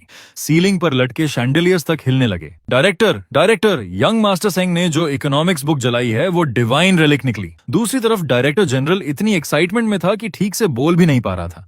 अपेरेंटली दादाजी ने मैक्रो इकोनॉमिक्स का इस्तेमाल करके न सिर्फ अंडरवर्ल्ड की इन्फ्लेशन स्टेबलाइज कर दी थी, बल्कि पूरे हेल में गवर्नमेंट बॉन्ड्स तक इशू कर दिए थे। अब अंडरवर्ल्ड का हर घोस्ट डेस्परेटली अपना पैसा दादाजी के फाइनेंशियल सिस्टम में डिपॉजिट करने के लिए लड़ रहा था। किसी तरह मेरे दादाजी अंडरवर्ल्ड सेंट्रल बैंक के ऑनरी चेयरमैन बन चुके थे। ऑडिटर का चेहरा डर से पूरी तरह सफेद पड़ गया। वो तुरंत घुटनों पर गिर पड़ा और खुद को थप्पड़ मारने लगा। यंग मास्टर सेंग, मैं अंधा था, मैं आपकी ग्रेटनेस पहचान नहीं पाया। ये पूरी सिचुएशन बस एक मिसअंडरस्टैंडिंग थी। कृपया मुझे माफ कर दीजिए और प्रिटेंड कीजिए कि कुछ हुआ ही नहीं। वो खुद को इतना जोर से थप्पड़ मार रहा था कि उसका चेहरा लगभग डिफॉर्म हो गया। फिर अचानक ब्लैक स्मोक में बदलकर फ्लोर की दरार से भाग गया। ठीक उसी समय मैंशन के डोर्स जोर से खुल गए। एक गोल्डन पेंटेड स्पोर्ट्स कार पूरी स्पीड से गार्डन में घुसी और स्क्रीच के साथ रुक गई। उसमें से एक मोटा आदमी उतरा जिसकी गोल्ड चेन उसके अंगूठे से भी मोटी थी। वो एरोगेंट अंदाज में अपना बड़ा पेट सहलाते हुए बोला, लियो रुयान, ये लैंड ट्रांसफर कॉन्ट्रैक्ट साइन कर रही हो या नहीं? चाहे तुम चाहो या ना चाहो, मेरे पीछे पावरफुल लोग हैं। आज तुम्हें कोई नहीं बचा सकता। वांग बातियन इतने भारी कदमों से गार्डन पार कर रहा था कि उसके पैरों के नीचे स्टोन टाइल्स तक टूट रही थीं। लियो रुयान तुरंत गुस्से में चिल्लाई, वांग बातियन, हद पार मत करो। ये जमीन लियो फैमिली की है। ये सीधी रॉबरी है। वांग बातियन एरोगेंट हंसी हंसा। तो क्या हुआ अगर मैं लूट रहा हूँ? तुम्हारा मरा हुआ दादा क्या करेगा? अर्न से निकलकर मुझे मारेगा? फिर उसने ठंडे अंदाज में हाथ हिलाया। Guards move. ब्लैक सूट्स पहने कई बॉडीगार्ड्स अपनी नकल्स और नेक क्रैक करते हुए हमारी तरफ बढ़ने लगे। उसी समय मैंने ठंडी हंसी छोड़ी और धीरे से पॉकेट से एक स्पेशल पेपर वॉक टॉक निकाला। ओल्ड वांग, आज तुमने अपनी कब्र खुद खोद ली। मैंने डिवाइस दबाया और कामली बोला, brother ox, brother horse, living world में कोई रिस्पेक्ट देना नहीं चाहता और ऊपर से हमारे ग्रैंडफादर को इंसल्ट कर रहा है। अब ये मामला आप लोगों के हवाले। तभी एक बॉडीगार्ड का पंच मेरे चेहरे से बस कुछ इंच दूर था कि अचानक आसमान पूरी तरह डार्क हो गया। क्रिम्सन लाइटनिंग का एक बोल्ट सीधे कोर्टयार्ड के बीचों बीच गिरा और पूरी जमीन हिल गई। वांग बातियान का चेहरा तुरंत सफेद पड़ गया। ये क्या हो रहा है? दिन दहाड़े थंडर कैसे हो सकता है? स्मोक के अंदर से 2 जिगांटिक 3 मीटर लंबे फिगर्स धीरे धीरे बाहर आए। एक का सिर बैल जैसा था और दूसरे का चेहरा घोड़े जैसा। दोनों ने बुलेट प्रूफ वेस्ट पहने थे और उनके हाथों में ब्लू लाइट से ग्लोइंग मैसिव गैटलिंग गन्स थीं। जैसे ही वांग बातियान ने उन मॉन्स्टर्स को देखा, वो लिटरली डर के मारे पेशाब कर बैठा और मिट्टी की तरह जमीन पर गिर गया। पूरे गार्डन का एटमॉस्फेयर जम गया। वो इतना डरा हुआ था कि उसकी टाइनी ट्रांसल्यूसेंट सोल आधी बॉडी से बाहर निकल आई, लेकिन हॉर्स फेस ने कैजुअली उसे थप्पड़ मारकर वापस शरीर में ठूंस दिया। ऑनेक्स हेड ने धीरे से अपनी गैटलिंग गन का चार्जिंग हैंडल खींचा और उसे घूरते हुए बोला, तो तू वो पैथेटिक बैस्टर्ड है जो लॉर्ड सेंग की फ्यूचर ग्रैंडडॉटर इन लॉज को बुली करने आया था। फिर उसने रोटेटिंग बैरल सीधे वांग बेचन के माथे पर तान दी। ठंडी मेटल स्किन से लगते ही बेचारा आदमी दूसरी बार पेशाब कर बैठा। माफ कर दीजिए great sirs, please spare me. मैं अभी चला जाता हूँ, मुझे वो लैंड नहीं चाहिए। मैं तुरंत प्रेसिडेंट लियू को 100 मिलियन कंपेंसेशन दूंगा। हॉर्स फेस ने तुरंत डिसमिसिवली सूंघा। लिविंग वर्ल्ड का पैसा हमारे लिए यूजलेस ट्रैश है। घर जा, पेपर ऑफरिंग्स और स्पिरिट मनी के पहाड़ तैयार कर, फिर ठीक से लॉर्ड सेंग से फॉरगिवनेस मांगते हुए उन्हें जला, वरना कल रात हम खुद तेरे बेड के पास बैठकर सुबह तक हॉरर स्टोरीज सुनाएंगे। वांग बातियन पूरी पैनिक में रेंगता हुआ भाग गया, यहाँ तक कि अपनी गोल्डन स्पोर्ट्स कार भी वहीं छोड़ गया। तभी गार्डन के बीच की हवा फिर डिस्टॉर्ट होने लगी। दादाजी सेन फेंग एक बार फिर प्रकट हुए, लेकिन इस बार उन्होंने लग्जूरियस रोब्स नहीं पहने थे। उनकी जगह वो इंटिमिडेटिंग कैमोफ्लेज कॉम्बैट यूनिफॉर्म में थे। आते ही वो जोर से चिल्लाए, ग्रैंडसन, कचरे को बुली करने में टाइम वेस्ट मत कर अंडरवर्ल्ड बॉर्डर्स पर डिजास्टर हो गया है। मेरा एक्सप्रेशन तुरंत सीरियस हो गया। दादाजी ग्रिम आवाज में बोले, सेटन नाम के किसी आदमी के नेतृत्व में salty western demons millions of zombies के साथ हम पर हमला कर रहे हैं। मैं कंफ्यूजन में पलकें झपकाने लगा। Western demons? क्या वो आपकी जुरिस्डिक्शन के बाहर नहीं आते? अब अंडरवर्ल्ड में इंटरनेशनल कॉन्फ्लिक्ट्स भी होते हैं। ऑनक्स हेड ने गुस्से में जमीन पर पैर पटका और उसके नीचे क्रेटर बन गया। उन हरामियों ने बिना परमिशन बॉर्डर क्रॉस किया है। ये सुनते ही मैंने धीरे धीरे आंखें सिकोड़ ली और मैलिशियस ग्रिन दे दी। तो वो उड़ सकते हैं, हाँ? और आग भी उगलते हैं? फिर मैंने कॉन्फिडेंटली दादाजी की तरफ देखा। चिंता मत कीजिए, अगर वो मिथोलॉजी के रूल्स की रिस्पेक्ट नहीं करते तो हम उन्हें साइंस से सबक सिखाएंगे। मैं पूरी रात ड्राइव करके गांव की पेपर ऑफरिंग शॉप पहुंचा। ओनर दुकान बंद करने ही वाला था कि मैंने उसकी कॉलर पकड़ ली और टेबल पर पैसों का बड़ा ढेर पटक दिया। बॉस उठो, मेरे लिए सबसे बड़ा डोंगफिंग बैलिस्टिक मिसाइल बनाओ जो तुम बना सकते हो, और उसके साथ कुछ न्यूक्लियर वॉरहेड्स भी अटैच कर दो। मुझे फुल स्केल चाहिए और सबसे पावरफुल एक्सप्लोजिव्स के साथ। बूढ़ा शॉपकीपर मुझे ऐसे घूरने लगा जैसे उसकी सोल बॉडी छोड़ चुकी हो। भाई, क्या तुम सच में अंडरवर्ल्ड को वर्ल्ड वॉर 3 में घसीटना चाहते हो? आज तक किसी ने ऐसा ऑर्डर नहीं दिया। मैं बेचारे आदमी से जबरदस्ती जल्दी काम करवा ही रहा था कि अचानक आसमान में ओवरवेलमिंग हेवनली क्वायर गूंजने लगी। मैंने ऊपर देखा तो मैंशन के ऊपर टाइनी ब्लैक विंग्ड डीमंस का स्वॉर्म उड़ रहा था, जिनके हाथों में ट्राइडेंट्स थे। जैसे ही वो छोटे डेविल्स मक्खियों की तरह मेरी तरफ डाइव करने लगे, मैंने पास पड़ा फायर एक्सटिंग्विशर उठाया और लीडर के चेहरे पर पूरा स्प्रे मार दिया। व्हाइट फोम में लिपटा वो डीमन दर्द से चीखा और सीधे स्ट्रीट लाइट पोल में सिर मारकर गिर पड़ा। उसके सिर के चारों तरफ गोल्डन स्टार्स घूम रहे थे, जबकि उसके विंग्स बुरी तरह ट्विच कर रहे थे। मैंने तुरंत गुस्से में उसकी तरफ उंगली दिखाई। धत्त तेरे की, मेरे टेरिटरी में आकर कोई भी ट्रबल क्रिएट नहीं करेगा। बॉस, मिसाइल तैयार है, जल्दी आग लगाइए। पेपर ऑफरिंग शॉप का मालिक इतना डरा हुआ था कि उसने मेरी वजह से अपनी जान तक दांव पर लगाने का फैसला कर लिया। उसका पूरा शरीर अनकंट्रोलेबली कांप रहा था, जबकि वो मुश्किल से मैच स्टिक जलाने की कोशिश कर रहा था। उसका हाथ इतनी बुरी तरह हिल रहा था जैसे कोई म्यूजिकल इंस्ट्रूमेंट बजा रहा हो। जैसे ही फ्लेम उस gigantic full scale replica ballistic missile को छुई, पूरा मिसाइल तुरंत आग में घिर गया। मैसिव स्मोक क्लाउड के अंदर लिपटा हुआ वो पेपर मिसाइल सीधे वॉइड में गायब हो गया। कुछ ही सेकंड्स बाद अंडरवर्ल्ड कम्युनिकेशन चैनल से दादाजी की एक्साइटेड हंसी डेफनिंग एक्सप्लोजन्स के साथ गूंज उठी। ग्रैंडसन, ये चीज कमाल की है। उन सॉल्टी छोटे बास्टर्ड्स को जमीन पर उतरने का मौका तक नहीं मिला और इस जायंट रेडिश ने उन्हें हवा में ही उड़ा दिया। अंडरवर्ल्ड बॉर्डर पर पूरा बैटलफील्ड केओस में बदल चुका था। खुद सेटन एक मैसिव क्रेटर के अंदर से मिट्टी और स्मोक में लिपटा हुआ बाहर निकला। उसकी मैजेस्टिक रेड केप पूरी तरह चिथड़ों में बदल चुकी थी और उसका एक रैम हॉर्न पूरी तरह टूट गया था। वो इतना फ्यूरियस था कि उसके हर कदम से जमीन फट रही थी और बॉटमलेस एबिसेस बन रही थीं, जबकि उसके सिर से वॉल्केनो की तरह स्टीम निकल रही थी। ये अनफेयर है, तुम लोग वेपन्स ऑफ मास डिस्ट्रक्शन इस्तेमाल कर रहे हो, ये चीटिंग है। मैंने तुरंत ठंडी हंसी छोड़ी। चीटिंग तुम्हारे बाप की, इसे टेक्नोलॉजिकल इनोवेशन कहते हैं। तभी दादाजी की आवाज फिर दूसरी तरफ से गूंजी। ग्रैंडसन, वो इडियट्स अभी तक मरे नहीं हैं और अब रीइंफोर्समेंट्स मांग रहे हैं। कह रहे हैं कोई डिवाइन अलायंस बना रहे हैं। पर्सनली मुझे लगता है सब इकट्ठा होकर mahjong खेलना चाहते हैं। मैं कॉन्फिडेंटली मुस्कुराया। रिलैक्स ग्रैंडपा, मैं अभी आपको एंटी एयर इंटरसेप्शन सिस्टम दिलाता हूँ। मैं अभी मुश्किल से दादाजी को काम कर पाया था कि अचानक मेरे पीछे सिनिस्टर लाफ गूंज उठी। जिन टाइनी डीमंस पर मैंने पहले फायर एक्सटिंग्विशर स्प्रे किया था वो फिर से खड़े थे, लेकिन इस बार उनकी बॉडीज मैसिवली स्वेल हो चुकी थीं। उनके मसल्स बलून्स की तरह फूल रहे थे, कपड़े फट रहे थे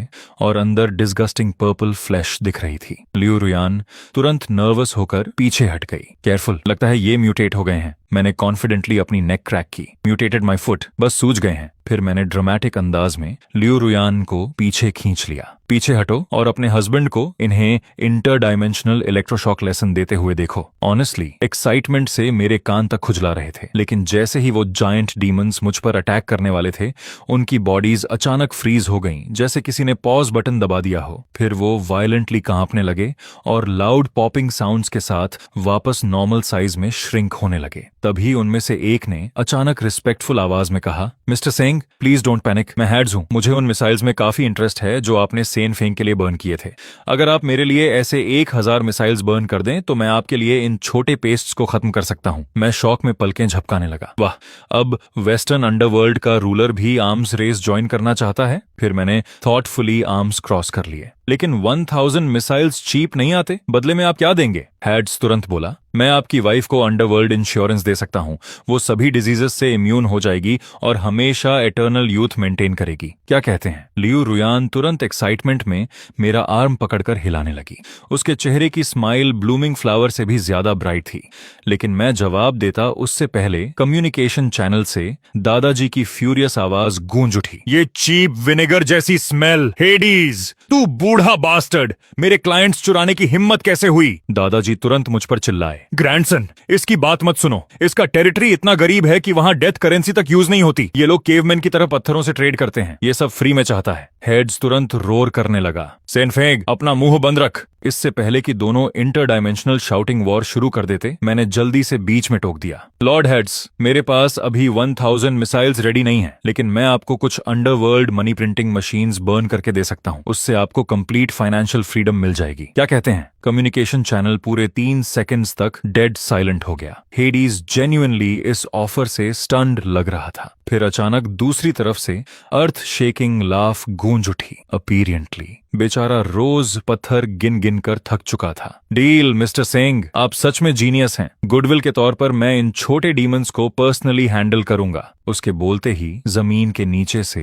countless gigantic ghostly black hands बाहर निकले और उन टाइनी डीमंस को स्क्रीमिंग करते हुए क्रैक्स के अंदर खींच ले गए जैसे हेल्पलेस चिक्स हों। अगले ही पल कोर्टयार्ड पर छाई सारी डार्क एनर्जी गायब हो गई और आखिरकार सनलाइट वापस लौट आई। मैंने प्राउडली लियू रुयान के शोल्डर्स पर आर्म रख दिया। रुयान, हमारा बिजनेस लगातार बड़ा होता जा रहा है। अब तो फॉरेन अंडरवर्ल्ड किंग्स भी हमारे कस्टमर्स बन चुके हैं। उसने स्पार्कलिंग आईज से मेरी तरफ देखा। हनी, इसका मतलब हम ग्लोबल आफ्टरलाइफ मार्केट मोनोपोलाइज कर सकते हैं? मैंने हेल्पलेस होकर साई किया। मोनोपोलाइज? अभी तो अंडरवर्ल्ड रिबेलियन ही खत्म नहीं हुई, ऊपर से हेवन के ये फ्लाइंग बर्ड्स भी हमारे बिजनेस में नाक घुसा रहे हैं। तभी उन हेवनली बर्ड्स का लीडर अचानक अपनी 6 इनॉर्मस विंग्स फैलाते हुए हवा में उठ गया।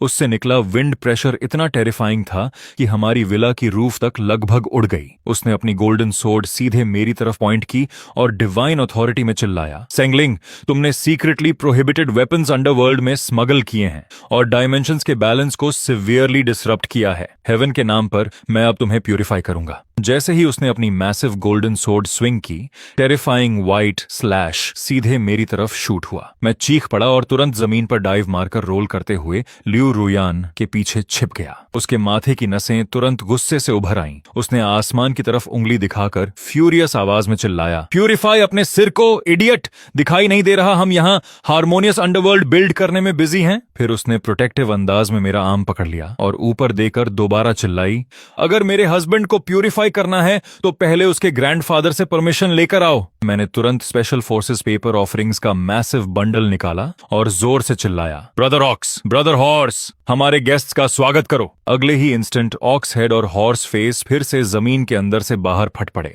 लेकिन इस बार उन्होंने सिर्फ बुलेट प्रूफ वेस्ट्स ही नहीं पहने थे, बल्कि उनके हाथों में ब्लू अंडरवर्ल्ड एनर्जी से glowing 2 gigantic vulcan machine guns भी थीं। ऑक्स हेड ने 6 विंग्ड एंजल को घूरते हुए विशस ग्रिन दी। ये वाइल्ड चिकन कहां से आ गया? काफी एरोगेंट लग रहा है। हॉर्स फेस ने भूखे अंदाज में अपने लिप्स लिक किए। इन विंग्स का रोस्टेड टेस्ट शायद कमाल का होगा। चलो लॉर्ड सेंग के लिए हेवनली बारबेक्यू फीस्ट तैयार करते हैं। बिना एक और शब्द बोले उन दोनों इन्फर्नल गार्डियंस ने आसमान में तैर रही जाइगैंटिक वुडन हेवनली शिप पर हॉरिफाइंग बुलेट स्टॉर्म बरसा दिया। फायर पावर इतनी टेरिफाइंग थी कि गैब्रियल के पास आसमान में डेस्परेटली डोडज करने के अलावा कोई ऑप्शन ही नहीं बचा। उसकी जायंट गोल्डन स्वॉर्ड तक लगातार बैराज की वजह से हाथ से उड़ गई। उसके सिर से प्रैक्टिकली स्मोक निकल रहा था, जबकि वो मिड एयर में हिस्टेरिकली चीख रहा था, ये कैसी होली वेपन है? ये मेरी डिवाइन लाइट डिफेंसेस को पियर्स कैसे कर रही है? मैंने प्रॉडली आर्म्स क्रॉस किए और ग्रिन कर दिया। इसे मैक्सिम मशीन गन कहते हैं, खास तुम्हारे जैसे एरोगेंट इडियट्स का इलाज करने के लिए बनाई गई है। तभी अंडरवर्ल्ड कम्युनिकेशन चैनल से दादाजी की एक्साइटेड आवाज फिर गूंज उठी, ग्रैंडसन अब मत रुकना, मेरे लिए कुछ एंटी एयर कैनन्स भी बर्न कर, आज रात इन फेदर्ड इडियट्स को रोस्टेड चिकन बनाऊंगा। सिचुएशन पूरी तरह आउट ऑफ कंट्रोल होती देखकर गैब्रियल ने अचानक अपनी रोब के अंदर से एक प्योर व्हाइट हॉर्न निकाला और ड्रामेटिक अंदाज में उसे बजाने की तैयारी करने लगा। लेकिन जैसे ही मेरी नजर उस चीज पर साफ पड़ी, मेरा पूरा चेहरा वायलेंटली ट्विच करने लगा। उसके साइड पर टाइनी चाइनीज कैरेक्टर्स खुदे हुए थे, मैन्युफैक्चर्ड इन यीवू। मैं वहीं ऑलमोस्ट खून खांसने वाला था। गैब्रियल ने पूरी ताकत से चीक्स फुलाए और लेजेंडरी हॉर्न ऑफ अपोकलिप्स बजाने की कोशिश की, लेकिन उससे पहले ही मैं तुरंत आगे लपका और उसे सीधा पीछे से लात मार दी। अबे बंद कर वो चीज बजाना, इडियट। वो हॉर्न यीवू में बना है और $3 का आता है। तू उसे आसमान टूटने तक भी बजा ले, उससे बस बच्चों का गाना ही निकलेगा। गैब्रियल का चेहरा गुस्से से लाल हो गया। ब्लास्फेमी, ये सेक्रेड रिलिक खुद लॉर्ड ने मुझे दिया था। फिर उसने पूरी ताकत से हॉर्न फूंक दिया। अगले ही सेकंड पूरे बैटलफील्ड में सबसे चीप टॉय स्पीकर क्वालिटी के साथ टू लिटिल टाइगर्स की चीयरफुल इलेक्ट्रॉनिक मेलोडी गूंज उठी। पूरा एरिया इंस्टेंटली डेड साइलेंट हो गया। ऑक्सहेड और हॉर्स फेस तक एम्बैरेसमेंट में अपनी मशीन गन्स नीचे कर चुके थे। मैं डिसबिलीफ में गैब्रियल को घूरने लगा। तो ये हेवन का डिवाइन जजमेंट है, बच्चों का टॉय? गैब्रियल ह्यूमिलिएशन से स्कारलेट हो चुका था, लेकिन समहाउ चीजें और भी वर्स हो गईं। उसके पीछे हवा में तैर रही वुडन हेवनली शिप अचानक चीप इन्फ्लेटेबल टॉय की तरह एयर लीक करने लगी, फिर अनकंट्रोलेबली वॉबल करते हुए हमारे पीछे माउंटेन की तरफ क्रैश होने लगी। मैंने डीप साई लिया। मुझे पहले से पता था डिस्काउंट ऐप से खरीदी कोई भी चीज रिलायबल नहीं होती। फिर मैंने सिंपैथी के साथ गैब्रियल के शोल्डर पर हाथ रखा। चलो अब रोना बंद करो। सिंस तुम भी ऑनलाइन स्कैम्स के विक्टिम हो, मैं तुम्हें एडवाइस देता हूँ। प्रीमियम मर्चेंडाइज चाहिए तो मुझसे खरीदो। मेरे पास पेपर ऑफरिंग एयरक्राफ्ट कैरियर है जो उड़ता भी है और सबमरीन की तरह काम भी करता है, और वो भी अनबिलीवेबल प्राइस 9.90 में फ्री शिपिंग के साथ। जैसे ही गैब्रियल ने ये सुना, उसकी आंखें बल्ब की तरह चमक उठीं। लेकिन मैं अपना सेल्स पिच कंटिन्यू करता उससे पहले ही दादाजी की पैनिक्ड आवाज फिर मेरे कानों में फट पड़ी। ग्रैंडसन, एक सेकंड के लिए स्ट्रीट वेंडर बनना बंद कर। वो लूनाटिक सेटन पूरी तरह पागल हो चुका है। उसने हेल की डीपेस्ट पिट से टाइटन स्टैच्यू रिलीज कर दिया है। वो चीज हंड्रेड्स ऑफ मीटर्स टॉल है। उसका एक स्टॉम्प पूरा फेंगडू सिटी फ्लैटन कर सकता है। मेरा एक्सप्रेशन इंस्टेंटली सीरियस हो गया। Hundreds of metres? मैंने सिर झुकाकर जल्दी सोचना शुरू किया। तो ऑर्डिनरी मिसाइल्स शायद इनफ नहीं होंगे। तभी अचानक मेरी आंखें चमक उठीं। मैंने तुरंत लियू रुयान की तरफ मुड़कर कहा, हनी, कंपनी वेयरहाउस में ग्राउंड ब्रेकिंग सेरेमोनी के लिए जो जायंट एक्सकवेटर मॉडल रखा था, याद है? लियू रुयान एक सेकंड के लिए फ्रीज हो गई। फिर मेरा प्लान समझते ही एक्साइटमेंट में अपनी थाई पर थप्पड़ मार दिया। ठीक उसी समय डिस्टेंट होराइजन वायलेंटली ट्रेम्बल करने लगा। दूर स्काईलाइन के पार एक जाइगैंटिक पिच ब्लैक टाइटन धीरे धीरे क्रॉल करता हुआ दिखाई दिया, जिसके 9 हॉरिफाइंग हेड्स थे। उसका हर कदम मिनिएचर अर्थक्वेक पैदा कर रहा था। मैंने तुरंत आसपास वर्कर्स की तरफ चिल्लाया, मिसाइल्स भूल जाओ, वेयरहाउस से 20 मीटर जायंट एक्सकवेटर निकालो और उसे पेपर ऑफरिंग में कन्वर्ट करो। शवल टीथ के लिए रीइंफोर्स्ड स्टील प्लेटेड पेपर इस्तेमाल करना। मुझे सबसे हार्ड कार्डबोर्ड चाहिए और उसके अंदर सबसे पावरफुल इंजन इंस्टॉल करो। मैं पूरी पैनिक में सबको डायरेक्शंस देने लगा और सिर्फ 30 मिनट्स के अंदर समहाउ उन्होंने टेरिफाइंग जायंट एक्सकवेटर असेंबल कर दिया। मैंने बिना हेजिटेशन तुरंत ऑफरिंग फायर जला दी। ग्रैंडपा, कैच दिस, मैं आपको दुनिया का ग्रेटेस्ट डेमोलिशन इक्विपमेंट भेज रहा हूं। मुझे फर्क नहीं पड़ता वो टाइटन है या जायंट स्टैच्यू, हम उसे रबल में बदल देंगे। थिक स्मोक का एक पिलर सीधे आसमान में उठ गया। दूसरी तरफ अंडरवर्ल्ड बैटलफील्ड में सेटन एरोगेंट अंदाज में टाइटन के शोल्डर पर बैठा मैनिएकली हंस रहा था और उसे फेंगडू सिटी की तरफ मार्च करने का ऑर्डर दे रहा था। लेकिन ठीक उसी मोमेंट मेटालिक लाइट से ग्लोइंग इनॉर्मस एक्सकवेटर अचानक आसमान से डिसेंड हुआ और सिटी गेट्स के सामने जोर से लैंड कर गया। सेटन ब्लैंक होकर उसे घूरने लगा। ये कैसा मॉन्स्टर है? इसके पास जायंट क्लॉ क्यों है? तुरंत बैटलफील्ड में दादाजी की एक्साइटेड लाफ्टर गूंज उठी। इसे एक्सकवेटर कहते हैं। इसकी स्पेशलिटी तुम्हारे जैसे बास्टर्ड्स की इलीगल कंस्ट्रक्शंस डिमोलिश करना है। फिर कम्युनिकेटर से दादाजी की कंफ्यूज्ड आवाज आई, ग्रैंडसन, ये चीज चलाते कैसे हैं? मैंने तुरंत इंस्ट्रक्शंस चिल्लाने शुरू किए। लेफ्ट लेवर पुल करो डिगिंग के लिए और राइट वाला रोटेट करने के लिए, बस ऐसे, एग्जैक्टली ऐसे। अब उसे डिवाइन ड्रैगन स्विंग मारो। एक्सकवेटर कैबिन के अंदर प्राउडली बैठे दादाजी मैडमैन की तरह लेवर्स खींचने लगे। अगले ही instant gigantic shovel deafening roar के साथ हवा चीरते हुए टाइटन के फोरहेड पर जा लगी। टेरिफाइंग प्रिसिजन के साथ एक्सकावेटर हुक ने टाइटन का एक हेड पकड़ लिया और एक वायलेंट ट्विस्ट में उसे क्लीनली उखाड़ दिया। कोलोसल स्टैच्यू पूरी तरह डिसोरिएंटेड होकर पीछे लड़खड़ा गया। खुद सेटन टाइटन के शोल्डर से उछलकर फेस फर्स्ट डर्ट में जा गिरा और मुंह भर मिट्टी निगलने लगा। अगले ही पल पूरी अंडरवर्ल्ड आर्मी डीफनिंग विक्ट्री चीयर्स में फट पड़ी। दादाजी एक्सकावेटर को वेटरन डेमोलिशन फोरमैन की मैजेस्टिक कॉन्फिडेंस के साथ कंट्रोल कर रहे थे। ग्रैंडसन, ये मशीन मैग्निफिसेंट है। अब से हर अंडरवर्ल्ड एक्सपेंशन प्रोजेक्ट इसी ब्यूटी पर डिपेंड करेगा। मैं प्राउडली हंस पड़ा। ग्रैंडपा, अगर ऐसा है तो अब सेटन का हेडक्वार्टर्स भी डिमोलिश कर दें? मैं और इक्विपमेंट ऑफरिंग्स बर्न करने ही वाला था कि अचानक पीछे से लियू रुयान पैनिक में चीख उठी। मैं तुरंत घूमकर देखता ही फ्रीज हो गया। पता नहीं कैसे, लेकिन हमारे बैकयार्ड के बीचों बीच ग्लोइंग गोल्डन फ्रूट से भरा एक कोलोसल ट्री अचानक प्रकट हो चुका था। उसकी ब्रांचेस के नीचे एक बूढ़ा आदमी ग्रीन ओनैक्स पर बैठा हमें अनरी डबल स्माइल के साथ क्वाइटली देख रहा था। मैं एक्सकेवेटर बर्न करने की जगह पर इतना फोकस था कि मुझे ट्री के अपीयर होने का पता ही नहीं चला। अब उसकी रेडियंट गोल्डन लाइट के नीचे वो एल्डरली मैन धीरे धीरे अपनी लंबी व्हाइट बियर्ड सहला रहा था और पूरी शांति से हमें ऑब्जर्व कर रहा था। यो यो यो। मैं सामने बैठे उस बूढ़े आदमी को ब्लैंक होकर घूरने लगा।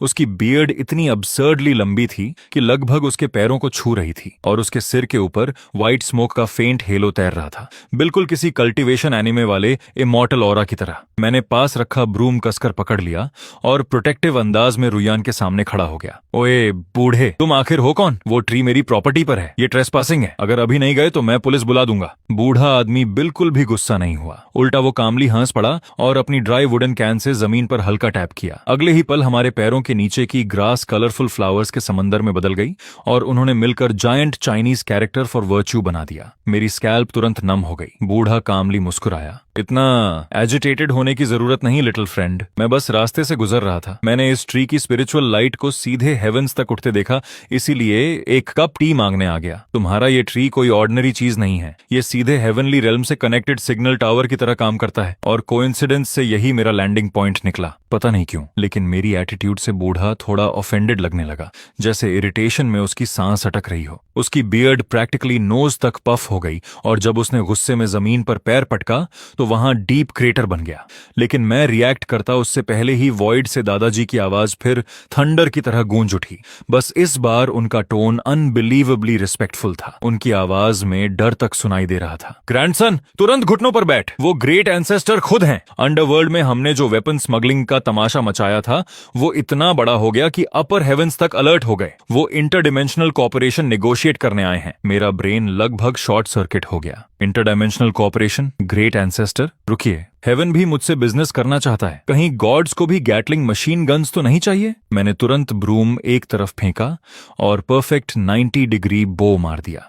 रुयान ने भी लाइटनिंग स्पीड से रिएक्ट किया। वो दौड़कर अंदर गई और दोनों हाथों में स्टीमिंग रेड टी लेकर वापस आई। ग्रेट एंसेस्टर, कृपया टी लीजिए। मेरे हस्बैंड पहले बस मजाक कर रहे थे, कभी कभी उनका ब्रेन थोड़ा मैल फंक्शन कर जाता है। कृपया उनकी स्टुपिडिटी माफ कर दीजिए। बूढ़ा वार्मली हंसा और अपनी स्लीव वेव कर दी। कोई बात नहीं लिटिल फ्रेंड, आजकल हेवनली रेल्म भी रिसोर्स शॉर्टेजेस फेस कर रहा है। जो मॉडर्न वंडर्स तुम अंडरवर्ल्ड में बर्न कर रहे हो उसका हिस्सा हमें भी चाहिए, स्पेशली वो थिंग जिसे फूड डिलीवरी कहते हैं। इमॉर्टल्स इतने लंबे समय से मेडिटेशन में आइसोलेटेड हैं कि प्रैक्टिकली भूखे मर रहे हैं। मैंने 2 बार ब्लिंक किया। आप लोगों को टेक आउट डिलीवरी चाहिए? करेक्ट। बूढ़े ने सीरियसली सिर हिलाया। इमॉर्टल स्पिरिचुअल ड्यू और पीचेस खा खाकर थक चुके हैं। मैंने थॉटफुली चिन रब की। इम्पॉसिबल तो नहीं है ग्रेट एंसेस्टर, लेकिन पेमेंट कैसे करेंगे? कहीं हेवन भी इनवॉइसेस अंडरवर्ल्ड गोस्ट मनी में सेटल करने की प्लानिंग तो नहीं कर रहा? वो स्टफ यहाँ यूजलेस है। बूढ़ा मिस्टीरियस स्माइल देने लगा, फिर अपनी स्लीव से डैजलिंग गोल्डन टैलिस्मैन निकाला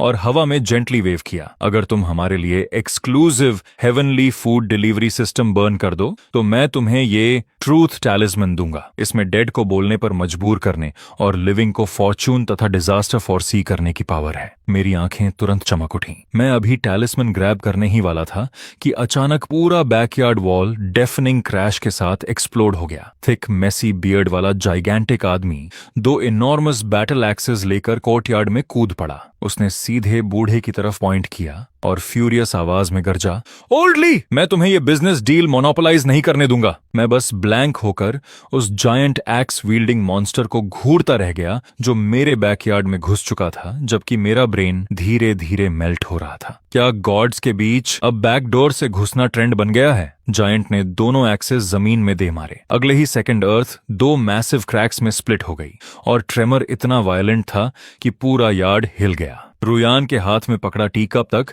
बैलेट परफॉर्म करने लगा। जायंट ने ओल्ड मैन की तरफ फ्यूरियस उंगली दिखाई। ओल्डली, क्या फिर से हेवन को लो क्वालिटी फूड से पॉइजन करने की कोशिश कर रहे हो? फिर उसने अचानक ब्राइट आईज के साथ मेरी तरफ देखा। किड सिंह, इसकी बात मत सुनो। मैं लुबान हूँ, हेवनली रीलम का चीफ इंजीनियरिंग मैनेजर। मैंने वो एक्सकावेटर देखा जो तुमने अंडरवर्ल्ड में बर्न किया था। फ्रैंकली स्पीकिंग, उसका डिजाइन क्रूड बियॉन्ड बिलीफ था। मेरे साथ काम करो, मैं तुम्हें फ्लाइंग पेपर टैंक्स बनाना सिखाऊंगा। मैंने उसके हाथों में पकड़ी जिगांटिक बैटल एक्सिस को देखा। तुम लुबान हो, लेजेंडरी मास्टर क्राफ्ट्समैन। समहाउ ये एक्सिस तुम्हें कारपेंटर कम और बर्सरकर ज्यादा दिखा रही हैं। ओल्डली तुरंत गुस्से में लूबन की तरफ उंगली दिखाने लगा। तुम शेमलेस कंस्ट्रक्शन फ्रॉड, मेरे बिजनेस में नाक क्यों घुसा रहे हो? लूबन भी वापस रोर करने लगा। सिंह अभी हेवन के इंफ्रास्ट्रक्चर इश्यूज सॉल्व करने वाला था, लेकिन तुम बीच में घुस आए। दोनों इमॉर्टल्स एक दूसरे को इतनी इंटेंसिटी से ग्लेयर कर रहे थे कि उनके सिर से उठती स्टीम प्रैक्टिकली हवा में जायंट सिंबल्स बना रही थी। मीनवाइल मैं अपने एचिंग टेम्पल्स रब कर रहा था। मेरा सिर ऐसे दर्द कर रहा था जैसे मिसाइल सीधे उस पर गिरा हो। रुयान क्वाइटली मेरे पास झुकी और विस्पर किया, हनी क्या हो अगर हम ऑक्शन रख दें? जो ज्यादा पेमेंट करे उसे प्रायोरिटी सर्विस मिले। मैंने एक्साइटमेंट में तुरंत उसके हाथ पकड़ लिए। You are a genius my love. फिर मैंने थ्रोट क्लियर किया और दोनों फ्यूरियस इमॉर्टल्स की तरफ देखा। ऑलराइट रिस्पेक्टेड एंसेस्टर्स, लड़ाई बंद कीजिए। मैं आप दोनों के लिए चीजें बर्न कर सकता हूँ, लेकिन अभी मुझे desperately intelligent automated paper factory चाहिए। इतने लंबे समय से हैंड क्राफ्टिंग पेपर ऑफरिंग्स कर रहा हूँ कि हाथों में कैलसेस निकल आए हैं। लूबन की आंखें इंस्टेंटली चमक उठी। उसने तुरंत अपनी चेस्ट से एंशिएंट ग्लोइंग बुक निकाली और प्राउडली मेरी तरफ फेंक दी। सिंपल, मैं तुम्हें मैनुअल ऑफ 1000 डिवाइन मैकेनिज्म्स देता हूँ। ठीक उसी मोमेंट वॉइड से दादाजी की एक्साइटेड आवाज फिर एक्सप्लोड हुई। ग्रैंडसन, मैं अभी अंडरवर्ल्ड का कमर्शियल डिस्ट्रिक्ट एक्सपैंड कर रहा हूँ और अर्जेंटली ऐसी असेंबली लाइन चाहिए। Deal accepted. Old Luban, factory blueprints तुरंत भेज। आज रात मैं तुम्हें solar powered scorpion reconnaissance aircraft burn करके दूंगा। जैसे ही वो 2 बूढ़े इमॉर्टल्स आखिरकार वहां से गए, तभी रुयान ने अचानक मेरी स्लीव कसकर पकड़ ली और बैकयार्ड में लगे गोल्डन ट्री की तरफ इशारा किया। सेंगलिन, पेड़ के फ्रूट्स को देखो, ये काले क्यों हो गए? मैंने तुरंत ऊपर देखा और मेरा पूरा शरीर जम गया। शाखाओं पर लटक रहे सुनहरे फ्रूट्स अब मोटे काले धुएं छोड़ रहे थे। तभी अचानक ट्री ट्रंक के अंदर से एक डरावनी हंसी गूंजी। एक आदमी काले क्लोक में लिपटा हुआ धीरे धीरे बाहर निकला और जमीन पर लंबी जंग लगी साइद घसीट रहा था। ब्लेड जहां भी जमीन से टकराती वहां स्पार्क्स उड़ने लगते। वो आदमी मुझे देखकर खतरनाक मुस्कान हंसा और उसकी आवाज ऐसी थी जैसे कोई ग्लास पर नाखून घिस रहा हो। सेंगलिंग, सेटन ने तुम्हें ग्रीटिंग्स भेजे हैं। उसने हेल के अबिस में तुम्हारे लिए एक छोटा सा गिफ्ट तैयार किया है और बहुत जल्द तुम खुद उसे देखोगे। उसके बोलते ही उसने साइद को जोर से घुमाया और एक डार्क बीम सीधे मेरी गर्दन की तरफ आ गई। धतेरे की, रुयान नीचे झुको। मैंने तुरंत रुयान को जमीन पर खींच लिया और दूसरे हाथ से पास रखा फायर एक्सटिंग्विशर उठाकर उस आदमी पर पूरा स्प्रे कर दिया। सफेद पाउडर उसके पूरे शरीर पर फट पड़ा और उसकी साइथ अटैक रास्ता बदलकर गोल्डन ट्री की बाग का बड़ा हिस्सा उड़ा गई। क्लोक्ड आदमी गुस्से से गरजा, तू गंदा मॉर्टल, इतनी कावर्डली वेपन इस्तेमाल करने की हिम्मत कैसे हुई? मैंने तुरंत एक्सटिंग्विशर उसकी तरफ गर्व से तान दिया। इसे साइंटिफिक सेल्फ डिफेंस कहते हैं। फिर मैंने अंडरवर्ल्ड कम्युनिकेटर की तरफ देकर चिल्लाया, ब्रदर ऑक्स, ब्रदर हॉर्स, कोई लिविंग वर्ल्ड में मर्डर करने आया है, तुरंत ऊपर आओ। बाद में तुम दोनों के लिए स्पेशल फोर्सेस यूनिफॉर्म्स बर्न करूंगा। मेरी बात खत्म होते ही ऑक्स हेड और हॉर्स फेस सीधे जमीन फाड़कर बाहर निकल आए, लेकिन इस बार मशीन गन्स की जगह दोनों के हाथों में क्रैकलिंग इलेक्ट्रिक सोल कैचिंग बैटॉन्स थे जिनसे नीले स्पार्क्स निकल रहे थे। हॉर्स फेस ने क्लोक्ड आदमी को घूरकर नाक सिकोड़ ली। ये कौन सा जंगली डीमन आ गया? काली स्कर्ट पहनकर खुद को ग्रिम रीपर समझने लगा। ऑक्स हेड साइथ को देखते हुए ठुड्डी सहलाने लगा। सच बोलूं ओल्ड हॉर्स, ये स्काइथ काफी यूजफुल लग रही है। इसे वापस अंडरवर्ल्ड कैफेटेरिया ले जाकर वेजिटेबल्स काटने के काम में इस्तेमाल कर सकते हैं। इससे पहले कि क्लोक्ड आदमी रिएक्ट करता, दोनों उस पर टूट पड़े और इतनी ब्रूटल बीटिंग शुरू हुई कि उसकी पूरी बॉडी से स्पार्क्स निकलने लगे। वो मैल फंक्शनिंग रोबोट की तरह जोर जोर से काम हाँपने लगा। उसके सिर से उठती भाप धीरे धीरे हवा में ग्लोइंग वर्ड्स बनाने लगी। The abyss zombie virus has already spread. अगले ही पल उसका पूरा शरीर काले धुएं में एक्सप्लोड हो गया। तभी दादाजी की आवाज अचानक बेहद सीरियस हो गई। पोते, बड़ी प्रॉब्लम हो गई। उस पागल सेटन ने अंडरवर्ल्ड के ड्रिंकिंग वाटर में पॉइजन मिला दिया। आधे लोअर डीमंस ह्यूमन ज़ॉम्बीज बन चुके हैं और जो भी हिल रहा है उसे काट रहे हैं। मेरे बॉडीगार्ड्स भी गिरने वाले हैं। मैं ब्लैंक होकर आसमान देखने लगा। ज़ॉम्बी घोस्ट्स, ये कहानी हर बार और ज्यादा रिडिकुलस क्यों होती जा रही है? दादाजी थकी हुई आवाज में बोले, ये चीजें फायर और ब्लेड से नहीं डरती, इन्हें सिर्फ सनलाइट से डर लगता है। मैंने तुरंत उंगलियां चटकाई। तो फिर मैं आपको एक सनबर्न करके भेज देता हूँ। उसी रात मैं फिर से सीधे पेपर ऑफरिंग शॉप पहुंचा। मालिक अभी भी नींद में लार टपका रहा था जब मैंने उसे बिस्तर से घसीटकर बाहर निकाला और दुकान के बाहर रखे giant ultra violet flood lights की तरफ इशारा किया। बॉस, इन सबको पेपर ऑफरिंग्स में बदल दो। मैं अंडरवर्ल्ड को सिटी दैट नेवर स्लीप्स बनाने वाला हूँ। मालिक उन जायंट स्पॉटलाइट्स को देकर पूरी तरह फ्रीज हो गया। वो अपनी आंखें ऐसे मलने लगा जैसे उसे सच में लग रहा हो कि उसके कस्टमर्स हर दिन और ज्यादा पागल हो रहे हैं। तभी मैंने जोर से एक भारी गोल्ड इनगोट मेज पर पटका। ये वही रिवॉर्ड था जो ग्रैंड एंसेस्टर लुबान ने मुझे दिया था। मालिक की आंखें लगभग बाहर निकल आईं। भाई, ये गोल्ड असली है। अगले ही पल वो सीधा खड़ा हो गया। अगर पैसे इतने हैं तो मैं तुम्हारे लिए पूरा मून भी बना दूंगा। मैंने एग्रेसिवली फ्लडलाइट्स की तरफ इशारा किया। कम बातें ज्यादा काम, और ऐसी जायंट पेपर बैटरीज लगाओ जिनकी रोशनी देकर कोई भी अंधा हो जाए। मालिक और उसके असिस्टेंट्स पूरी रात dozens gigantic paper floodlights assemble करते रहे। जैसे ही काम पूरा हुआ, मैंने तुरंत ऑफरिंग फायर जला दी। आसमान में उठता धुआं किसी मैजेस्टिक ड्रैगन जैसा लग रहा था। दादाजी, तैयार हो जाइए, अंडरवर्ल्ड का पहला टैनिंग सेशन ऑफिशियली शुरू होने वाला है। अगले ही पल सीन अंडरवर्ल्ड में फेंगदू सिटी के बाहर शिफ्ट हो गया। एंडलेस ज़ॉम्बी घोस्ट्स पागल मॉन्स्टर्स की तरह सिटी वॉल्स को नोच रहे थे। उनका लीडर अपना ही सिर बॉल की तरह उछाल उछाल कर हिस्टेरिकल हंसी हंस रहा था। तभी अचानक अंडरवर्ल्ड स्काई में दर्जनों जाइगेंटिक व्हाइट स्फीयर्स इग्नाइट हो गए और पूरा रेल्म डे टाइम जितना चमकने लगा। ज़ॉम्बीज तुरंत दर्द से चीखने लगे। मेरी आंखें जल रही हैं, लाइट बहुत तेज है, मैं पिघल रहा हूँ। जैसे ही अल्ट्रा वायलेट लाइट उन पर पड़ी, उनकी बॉडी से सफेद धुआं निकलने लगा और वो बॉइलिंग वाटर में गिरी आइस क्यूब्स की तरह मेल्ट होने लगे। सिटी वॉल के ऊपर दादाजी डार्क सनग्लासेस पहनकर एम्परर की तरह खुद को पंखा झल रहे थे। पोते, ये चीज परफेक्टली काम कर रही है। सारे ज़ॉम्बीज ऑलरेडी डस्ट बन चुके हैं। वो बूढ़ा सेटन अभी गुस्से से खुद को नोच रहा होगा। मैं गर्व से मुस्कुराया। हनी, हमने फिर एक बड़ा अचीवमेंट हासिल कर लिया। रुयन ने स्मग एक्सप्रेशन के साथ हाथ बांध लिए। ऑफ कोर्स किया, लेकिन ग्रैंडपा, ये जायंट फ्लडलाइट्स बहुत ज्यादा एनर्जी कंज्यूम करते हैं। अगली बार आपके लिए सोलर जनरेटर्स भी भेजेंगे। जैसे ही सबने राहत की सांस ली, तभी बैकयार्ड का गोल्डन ट्री अचानक जोर जोर से कांपने लगा। काले पड़े फ्रूट्स एक एक करके जमीन पर गिरने लगे और डार्क पोर्टल्स में बदल गए। फिर उनमें से एक पोर्टल से ब्लू सूट पहने और पतली मुस्टाश वाला आदमी आराम से बाहर निकला। उसके हाथ में डॉक्यूमेंट्स का बड़ा स्टैक था। उसने मेरी तरफ एलिगेंटली झुककर कहा, मिस्टर सिंह, आपसे मिलकर खुशी हुई। मैं वेस्टर्न अंडरवर्ल्ड एसोसिएशन का लॉयर हूँ। आपने एडवांस्ड वेपनरी इलीगली इस्तेमाल की और ट्रांसनेशनल वॉर कॉन्फ्लिक्ट में इंटरफियर किया, इसीलिए हम ऑफिशियली आपके खिलाफ लॉ सूट फाइल कर रहे हैं। मैंने डिसबिलीफ में 2 बार पलक झपकाई। मजाक कर रहे हो क्या?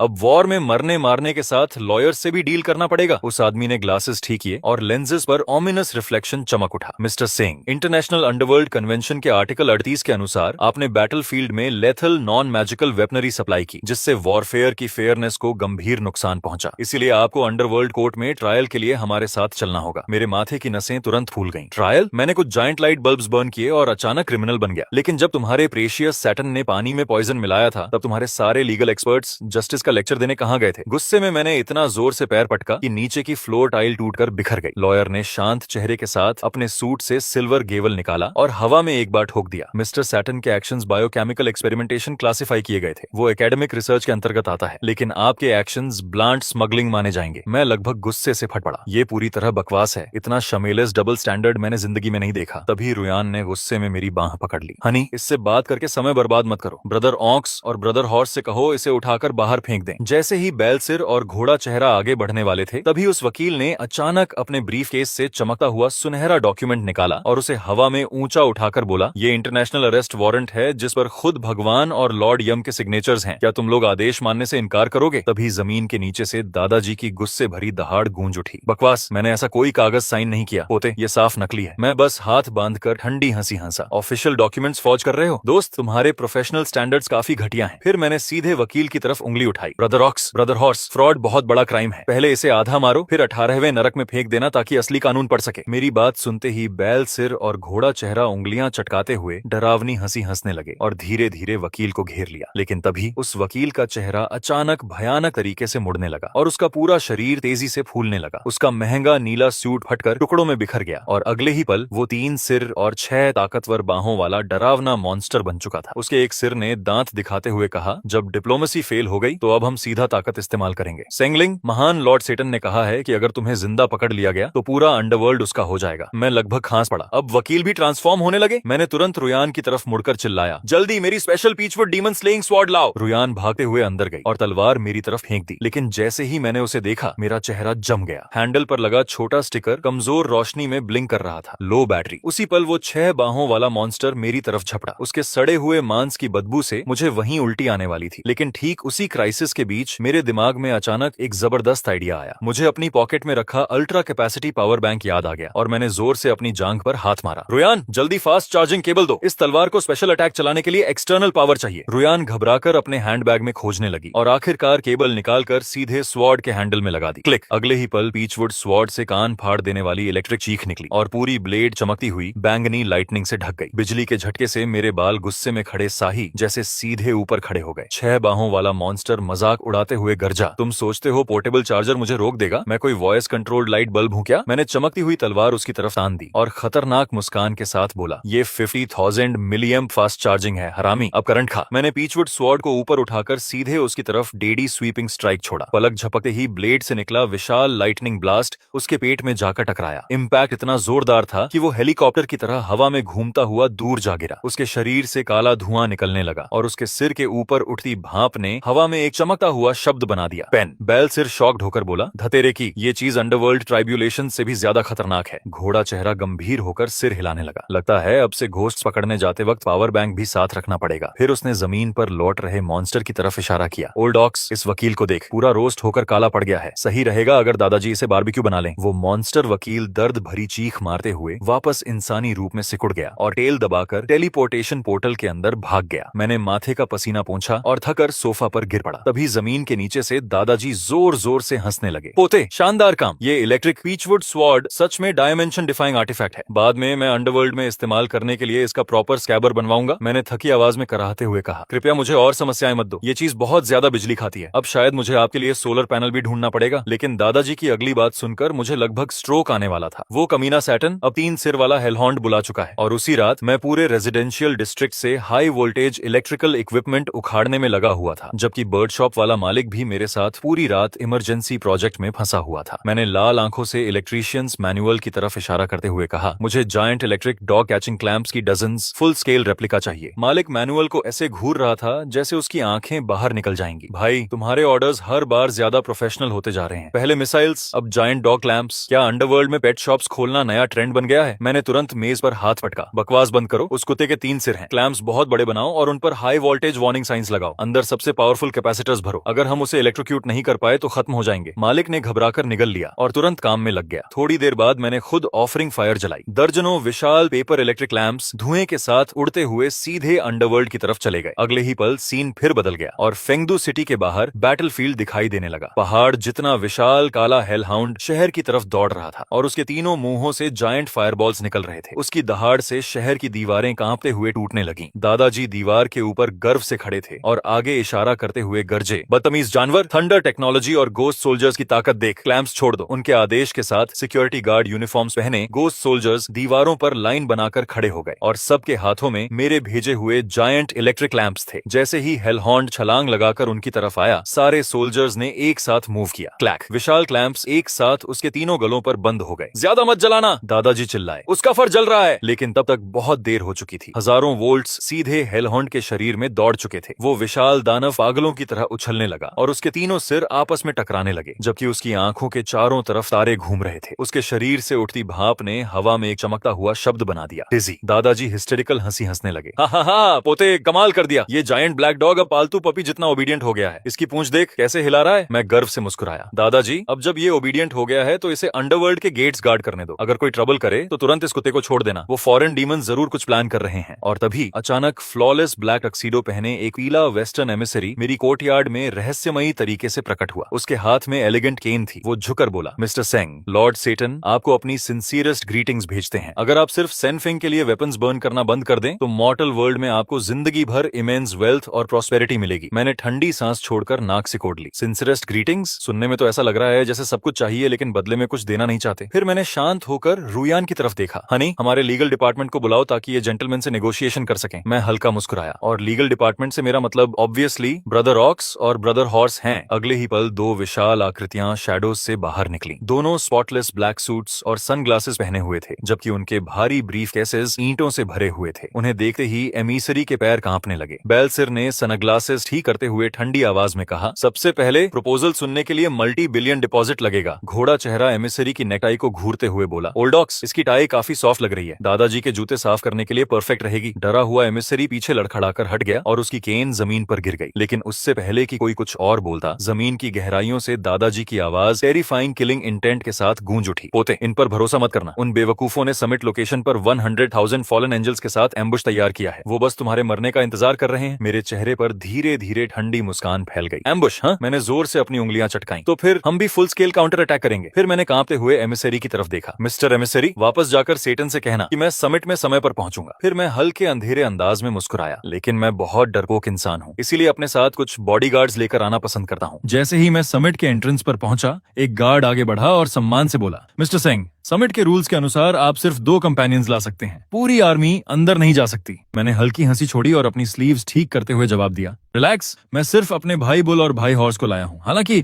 मेरे दोनों बॉडीगार्ड्स का पर्सनल लग्जेज थोड़ा बड़ा हो सकता है, इसलिए बेहतर होगा कि तुम लोग एक बहुत बड़ा वेयरहाउस तैयार रखो।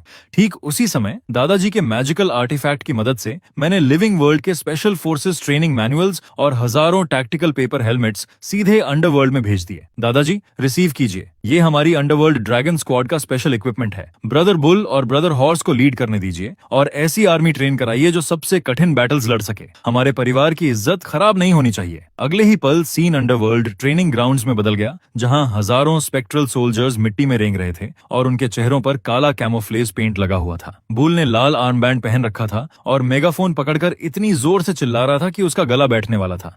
तेज चलो, क्या तुम लोगों ने खाना नहीं खाया? इस स्पीड से तो गर्म रीइंकार्नेशन लेने भी समय पर नहीं पहुंचोगे। मूव! तभी हॉर्स ने हाथ उठाकर कहा, ओल्ड बुल, इतने रफ मत बनो। आओ भाइयों, सबको एक पेपर एनर्जी ड्रिंक मिलेगा, उसे पीने के बाद स्टेल्थ ट्रेनिंग करेंगे। सारे सोल्जर्स एक साथ गरजे, यस सर। हॉर्स मुस्कुराया और बोला, उसके बाद जो भी स्टेल्थ प्रैक्टिस में पकड़ा गया उसे आज डिनर नहीं मिलेगा। वहीं दूसरी तरफ दादाजी बीच अम्ब्रेला के नीचे आराम से बैठे हुए थे और टैक्टिकल ट्रेनिंग देखकर हंसी रोक नहीं पा रहे थे। अचानक स्पेक्ट्रल सोल्जर्स ने परफेक्ट सिंक्रोनाइजेशन में मूवमेंट किया, अपने साइलेंस्ड पेपर पिस्टल्स निकाले और दूर के टारगेट्स पर डेडली बैराज छोड़ दिया। उनकी मूवमेंट्स बिजली जितनी तेज थीं। दादाजी जोर से हंस पड़े, हा हा हा पोते, जब हम इन ट्रूप्स को छोड़ेंगे तब सेटन के वो पैथेटिक डीमंस और उनके छोटे ट्राइडेंट्स डर के मारे कांप उठेंगे। मैं स्मर्क करते हुए बोला, इसे डायमेंशनल स्ट्राइक कहते हैं दादाजी, और ये तो सिर्फ एपेटाइजर है। मैंने आपके लिए इलेक्ट्रॉनिक इंटरफेरेंस व्हीकल्स भी तैयार किए हैं। सही समय आने पर हम उनके सारे मैजिक सर्कल्स बेकार कर देंगे और उन्हें हाथापाई में लड़ने पर मजबूर कर देंगे। रुयान ने मेरी बांह पकड़ ली और एडमिरेशन भरी आंखों से फुसफुसाई, माय लव, ये टैक्टिक बहुत रूथलेस है, लेकिन मुझे पसंद आया। मैंने शांत होकर कंधे उचकाए। वॉर और डिसेप्शन में सब फेयर होता है। साजिश पहले उन्होंने की थी, जो हो रहा है वो खुद की वजह से हो रहा है। उसी दौरान मैंने लू ग्रुप का लाइव ब्रॉडकास्ट खोला, जहां कोई बेवकूफ लाखों व्यूअर्स के सामने हमें प्रोवोक कर रहा था। बिना देर किए मैंने एंसेस्टर लुबान द्वारा दिया गया ट्रूथ टैलिस्मन निकाला और सीधे फोन स्क्रीन पर चिपका दिया। मैं उस आदमी को घूरते हुए बोला, बोल, बता कौन तुम्हारे पीछे है और तुम्हारे डार्क इंटेंशंस क्या हैं? बचपन में किसी को नहाते हुए भी देखा होगा तो वो भी उगल देगा, और झूठ बोलने की कोशिश मत करना। सबके शौक के बीच वो आदमी तुरंत कैमरा में सच चिल्लाने लगा, सच ये है, मैं ख्वान पातिन का कजिन हूँ। सेटन ने मुझे ल्यू ग्रुप को बर्बाद करने के लिए बहुत पैसे दिए। मैंने स्टॉक से लीगली मैनिपुलेट किए, मैंने अपने नेबर का बेकन चुराया और आज तक अपने पैर नहीं धोए। उनसे डीमंस जैसी बदबू आती है। चैट तुरंत एक्सप्लोड हो गया और व्यूअर्स डिसबिलीफ और गालियों से स्ट्रीम भरने लगे। मास्ड आदमी घबराकर अपना मुंह बंद करने की कोशिश कर रहा था, लेकिन उसका शरीर उसकी सुन ही नहीं रहा था। उल्टा वो और भी एंथुसियाज्म से सीक्रेट्स उगलने लगा, यहाँ तक कि अपने बैंक कार्ड का पासवर्ड भी बता दिया। थोड़ी देर बाद रुयन भागती हुई मेरे पास आई, माय लव, स्टॉक्स रिकवर हो गए। उस इडियट को पुलिस इन्वेस्टिगेशन के लिए अरेस्ट कर चुकी है। हम जीत गए। मैंने हाथ बांधकर ठंडी आवाज में कहा, हमें प्रोवोक करने की यही कीमत होती है दादाजी। लिविंग वर्ल्ड की छोटी प्रॉब्लम्स खत्म हो चुकी हैं। अब उस ट्रेचरस बैंकेट में जाने का समय है। अंडरवर्ल्ड से दादाजी की कॉन्फिडेंट आवाज गूंज उठी, मेरी तरफ सब तैयार है पोते, बेफिक्र होकर जाओ। मैंने समिट हेडक्वार्टर्स के नीचे सीधे 1 लाख एलीट स्पेक्ट्रल सोल्जर्स छिपा दिए हैं। अगर वो बूढ़ा सैटर्न एक गलत मूव भी करेगा तो मैं पूरी जगह उलट दूंगा और उसे दिखा दूंगा कि अंडरवर्ल्ड का असली रूलर कौन है। मैं मुस्कुराया, excellent, brother bull, brother horse, move out. मेरी fully charged high voltage peachwood sword लेकर आओ। अब उनकी पार्टी बर्बाद करने का समय आ गया है। मैंने अपना सूट ठीक किया और रुयान का हाथ पकड़कर कोर्टयार्ड के बीच बने टेलीपोर्टेशन सर्कल की तरफ बढ़ गया। मेरा दिल बैटल एक्साइटमेंट से जल रहा था। मैजिकल ग्लो ने हमें तुरंत निगल लिया और कुछ पलों बाद मैं अब भी रुयान का हाथ पकड़े हुए वेस्टर्न अंडरवर्ल्ड के भीतर बने एक विशाल डार्क कासल के सामने खड़ा था। वो जगह बेहद डरावनी थी। हर शैडो में बैट्स लटके हुए थे और हवा में सड़ी हुई पुरानी वाइन जैसी बदबू थी। तभी कासल के विशाल गेट्स मौत जैसी आवाज के साथ खुले और खुद सेटन हमारा स्वागत करने बाहर आया। उसने चमकदार लाल सूट पहना हुआ था और ऑनेस्टली वो नरक के राजा से ज्यादा कोई चीप इंश्योरेंस सेल्समैन लग रहा था। फेक स्माइल के साथ उसने बाहें फैलाई। वेलकम मिस्टर सिंह और ब्यूटीफुल मिस लू, अंदर आइए, हमारा पीस समिट आपके लिए परफेक्टली प्रिपेयर्ड है। मैंने मॉकिंग लाफ छोड़ी, एरोगेंट अंदाज में अपनी टाई ठीक की और बुल और हॉर्स की टावरिंग फिगर्स के साथ अंदर चला गया। मेरे पास खड़ी रुयान मेरी बाह कसकर पकड़े हुए थी और आसपास खड़े ब्लैक विंग्ड फॉलन एंजल्स को सावधानी से देख रही थी। मैंने बुल की तरफ देखा और शांत आवाज में कहा, ब्रदर बुल, लॉर्ड सेटन को हमारा तैयार किया हुआ गिफ्ट दे दो। बुल ने सिनिस्टर ग्रिन दिखाई, अपने ब्रीफकेस से जाइगेंटिक पेपर एयर प्यूरिफायर निकाला और तुरंत ऑन कर दिया। अगले ही पल सैंडलवुड फ्रेग्रेंस पूरे हॉल में फैल गई, जिससे सारे पैथेटिक लेसर्स डीमंस लगातार छींकने लगे। सैटन के माथे की नसें उभर गईं और वो गुर्राया, मिस्टर सिंह, इसका मतलब क्या है? हम वेस्टर्नर्स इस तरह की अरोमा के आदी नहीं हैं। उसने इतनी जोर से जमीन पर पैर पटका कि काला मार्बल टाइल टूट गया और उसके सिर से उठती भाप लगभग रेत शब्द बना रही थी। मैं शांत मुस्कान के साथ बोला, इसे एनवायरनमेंट प्यूरिफिकेशन कहते हैं। इससे हमें तुम्हारे बैड इंटेंशंस की बदबू सहन नहीं करनी पड़ती। लेकिन बकवास काफी हुई। अग्रीमेंट कहाँ है? सेटन ने टेबल की तरफ इशारा किया। वहीं, बस साइन कर दो। वेस्टर्न अंडरवर्ल्ड की सॉवरेंटी एक्सेप्ट कर लो, वेपन्स बर्न करना बंद कर दो और हम हमेशा के लिए दोस्त बन जाएंगे। उसी पल दादाजी की आवाज मेरे दिमाग में गूंजी, पोते, कुछ साइन मत करना। मैंने अपने लोग उनकी आर्मरी में इन्फिल्ट्रेट कर दिए हैं। बस उसे बातों में उलझाए रखो और मेरे सिग्नल का इंतजार करो।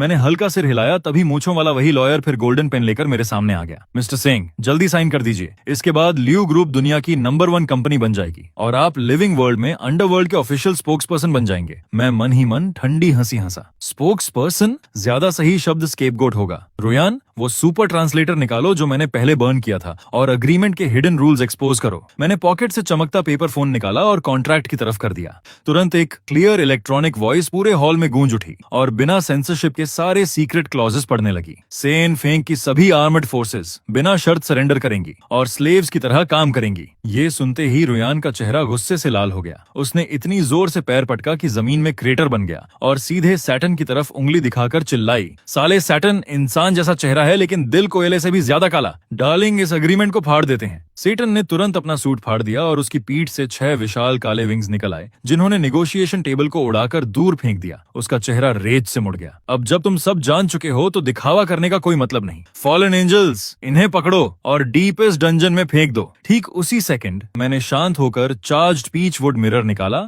और सीलिंग की तरफ मैसिव लाइटनिंग ब्लास्ट छोड़ दिया। मुझे पकड़ना चाहते हो सेटन? पहले खिड़की से बाहर देखकर बताओ कि वो किसकी आर्मी है। सैटन इंस्टिंक्टिवली पलटा और जैसे ही उसने बाहर देखा उसका पूरा शरीर जम गया। कैसल के ऊपर डार्क स्काई में डीफेनिंग एक्सप्लोजन्स गूंज रहे थे, जबकि dozens invisible paper fighter jets अंधेरे को चीरते हुए उड़ रहे थे। Countless spectral special forces soldiers आसमान से डेडली स्टॉर्म की तरह नीचे उतर रहे थे। सेटन डिसबिलीफ में चीखा, इम्पॉसिबल, मेरा डिफेंसिव मैजिक बैरियर कहाँ है? एक्टिवेट क्यों नहीं हुआ? मैंने ठंडी स्मर्क के साथ जवाब दिया, सॉरी माय डियर सेटन, उस पेपर एयर प्यूरिफायर के अंदर मैंने next generation electronic interference powder छिपाया था। अभी तुम्हारे मैजिकल सर्किट्स शायद एक लाइट बल्ब भी पावर नहीं कर पाएंगे। अचानक बुल और हॉर्स ने अपने सूट्स फाड़ दिए और अंदर टैक्टिकल वेस्ट्स दिखाई देने लगे। बुल ने हेवी वल्कन मशीन गन उठा ली, जबकि हॉर्स ने लेजर कैप्चर नेट एक्टिवेट कर दिया। दोनों टेरिफाइंग ग्रिन्स के साथ धीरे धीरे सेटन की तरफ बढ़ने लगे। बुल जोर से हंसा, हे हॉर्स, इस चिड़िया के विंग्स काफी बड़े हैं, इन्हें काटकर ओल्ड मिस्टर सेन के लिए अच्छा फैन बनाएंगे। हॉर्स एक्साइटेड होकर सिर हिलाने लगा, और उन छोटे डीमंस को भागने मत देना, सबको पकड़कर नई अंडरवर्ल्ड हाईवे बनवाएंगे। सेटन गुस्से से कांपने लगा, उसके 6 विंग्स पागलों की तरह फड़फड़ाने लगे और वो डेस्परेट फाइनल बैटल के लिए तैयार हुआ। लेकिन मूव करने से पहले ही कासल फ्लोर हजारों टुकड़ों में एक्सप्लोड हो गया। मेरे दादाजी सेनफेगा एक कोलोसल पेपर एक्सकेवेटर चलाते हुए जमीन के नीचे से बाहर निकले। उसकी मैकेनिकल आर्म के एक स्विंग से ही उन्होंने सैटन को सीधे दीवार में दे मारा। दादाजी जोर जोर से हंस पड़े, हाँ, मैं बहुत समय से इस कबाड़ खाने को तोड़ना चाहता था। शानदार काम पोते। पलक झपकते ही एलीट स्पेक्ट्रल सोल्जर्स ने पूरे कैसल पर कंट्रोल कर लिया। सब खत्म होता देख फॉलन एंजल्स ने तुरंत वेपन्स नीचे फेंक दिए और अनकंडीशनल सरेंडर कर दिया। रुयन मेरी बांह पकड़कर एक्साइटमेंट से चमकती आंखों के साथ फुसफुसाई, डार्लिंग, हम सच में जीत गए। मैंने धीरे से सिर हिलाया, अभी नहीं, जब तक इस डेविल्स नेस्ट को हमारी नई ब्रांच ऑफिस में नहीं बदल देते तब तक कुछ खत्म नहीं हुआ। सैटन अब भी दादाजी के एक्सकवेटर से दीवार पर ऐसे पिंड था जैसे कोई पैथिक पोस्टर हो। तभी ग्रीक अंडरवर्ल्ड का राजा हैड्स अपनी आर्मी के साथ वहां भी आ पहुंचा, लेकिन डिस्ट्रक्शन देखते ही उसने तुरंत स्पीयर फेंक दिया और ऑकवर्ड स्माइल बनाकर बोला, mister Seng, young master Seng, ये सब मिसअंडरस्टैंडिंग है। मैं तो आपकी टेरिटरी कंट्रोल करने में मदद करने आया था। उस इंसॉलेंट सैटर्न ने अपनी लिमिट्स भूल दी थी। मैं उसे लंबे समय से सबक सिखाना चाहता था। दादाजी जोर से हंसे। तुम सिचुएशन के हिसाब से ढलना अच्छे से जानते हो पोते। तुम्हें क्या लगता है इस वेस्टर्न हेल का क्या करना चाहिए? मैंने ठुड्डी सहलाई और मॉडर्न मैनेजमेंट मैनुअल्स के ढेर की तरफ देखा जिन्हें मैं अभी तक बर्न नहीं कर पाया था। दादाजी, मुझे लगता है हमें ग्लोबल अंडरवर्ल्ड के लिए जॉइंट डेवलपमेंट जोन बनाना चाहिए। आज से ईस्ट हो या वेस्ट, सब हमारी स्पेक्ट्रल करेंसी इस्तेमाल करेंगे और एक unified modern management system follow करेंगे। हेडीज, तुम वेस्टर्न ब्रांच के सीईओ बनोगे और सेटन को हेल के पब्लिक टॉयलेट साफ करने भेज दो। सेटन के सिर से गुस्से में भाप निकलने लगी, जबकि मेरे बगल में खड़ी रुयान ने लैपटॉप खोलकर अगला कमर्शियल एम्पायर प्लान करना शुरू कर दिया। वो चमकती मुस्कान के साथ बोली, डार्लिंग, हम इंटरडायमेंशनल टूरिज्म शुरू कर सकते हैं। लिविंग वर्ल्ड के लोग वर्चुअल रियलिटी के जरिए अंडरवर्ल्ड विजिट करेंगे। ये $multi-billion बिजनेस बन जाएगा। मैं गर्व से हंसा। एक्सीलेंट, तय रहा। अब मैं सिर्फ ईस्टर्न अंडरवर्ल्ड का किंग नहीं हूँ, अब मैं ग्लोबल अंडरवर्ल्ड का चेयरमैन हूँ। दादाजी के आदेश पर स्पेक्ट्रल सोल्जर्स ने पूरे वेस्टर्न हेल में बैनर्स लगा दिए जिन पर लिखा था साइंटिफिक रीइंकार्नेशन और बी सिविलाइज्ड गोस्ट्स। उस पूरे केओस के बीच आखिरकार मुझे सच्ची राहत महसूस हुई। लिविंग वर्ल्ड में अंडरवर्ल्ड के इमेंस ब्लेसिंग की वजह से लियू ग्रुप पृथ्वी की सबसे स्टेबल और पावरफुल कॉर्पोरेशन बन चुकी थी। इतनी सारी घटनाओं के बाद आखिरकार मैं दोनों दुनियाओं के बीच officially crowned greatest logistics supplier की तरह कुछ पीसफुल डेज एंजॉय कर पा रहा था। लेकिन एक दिन जब मैं रुयान के साथ प्राइवेट बीच पर आराम कर रहा था, तभी दादाजी फिर मेरे सपने में प्रकट हो गए। पोते, तुम आजकल बहुत बिजी हो गए हो। मैंने अंडरवर्ल्ड में स्पेस एक्सप्लोरेशन प्रोजेक्ट शुरू किया है, इसलिए जल्दी से कुछ स्पेस शिप्स बर्न करके भेजो। मैं उन्हें बिना कुछ बोले घूरता रह गया। दादाजी, आपकी एम्बिशंस की सच में कोई लिमिट नहीं बची। अंडरवर्ल्ड काफी नहीं था क्या? अब एलियंस को भी टेरराइज करना है? भले ही मैं कंप्लेन कर रहा था, लेकिन अगले ही पल मैंने कार स्टार्ट की और विलेज पेपर ऑफरिंग शॉप की तरफ निकल पड़ा। मालिक, जो अब तक मेरा एक्सक्लूसिव डिजाइनर बन चुका था, मुझे देखते ही कई इनॉर्मस एरोस्पेस मॉडल्स निकाल लाया। बॉस सिंह, इस बार मार्स जा रहे हैं या मून? देखिए, मैंने आपके लिए फुल पेपर स्पेस स्टेशन भी बनाया है। Guaranteed perfect scale replica. मैंने बिना हेजिटेशन हाथ हिलाया। सब ले लूंगा। और कुछ हैंडसम पेपर एस्ट्रोनॉट्स भी बना दो ताकि वो दादाजी के लेफ्टिनेंट्स बन सकें। जैसे जैसे फ्लेम्स आसमान में उठी, एंडलेस मॉडर्न इक्विपमेंट लगातार अंडरवर्ल्ड भेजा जाने लगा। रुयान मेरे पास आई, उसने मेरी बांह पकड़ ली और हल्की मुस्कान के साथ बोली, थैंक यू डार्लिंग, मुझे बिल्कुल अलग दुनिया दिखाने के लिए धन्यवाद। मैंने जलती हुई आग की तरफ देखते हुए शांत आवाज में जवाब दिया, माय लव, ये तो सिर्फ शुरुआत है। जब तक मैं यहाँ हूँ, हमारा परिवार लिविंग वर्ल्ड पर राज करेगा और मेरे दादाजी आफ्टर लाइफ से पूरे यूनिवर्स को जीत लेंगे। और धीरे धीरे आखिरी सीन फेड होने लगा, जहाँ मेरे दादाजी फुल स्पेस सूट पहनकर पेपर लूनर रोवर के ऊपर गर्व से खड़े थे, जैसे अब वो खुद सितारों को जीतने निकल पड़े हों।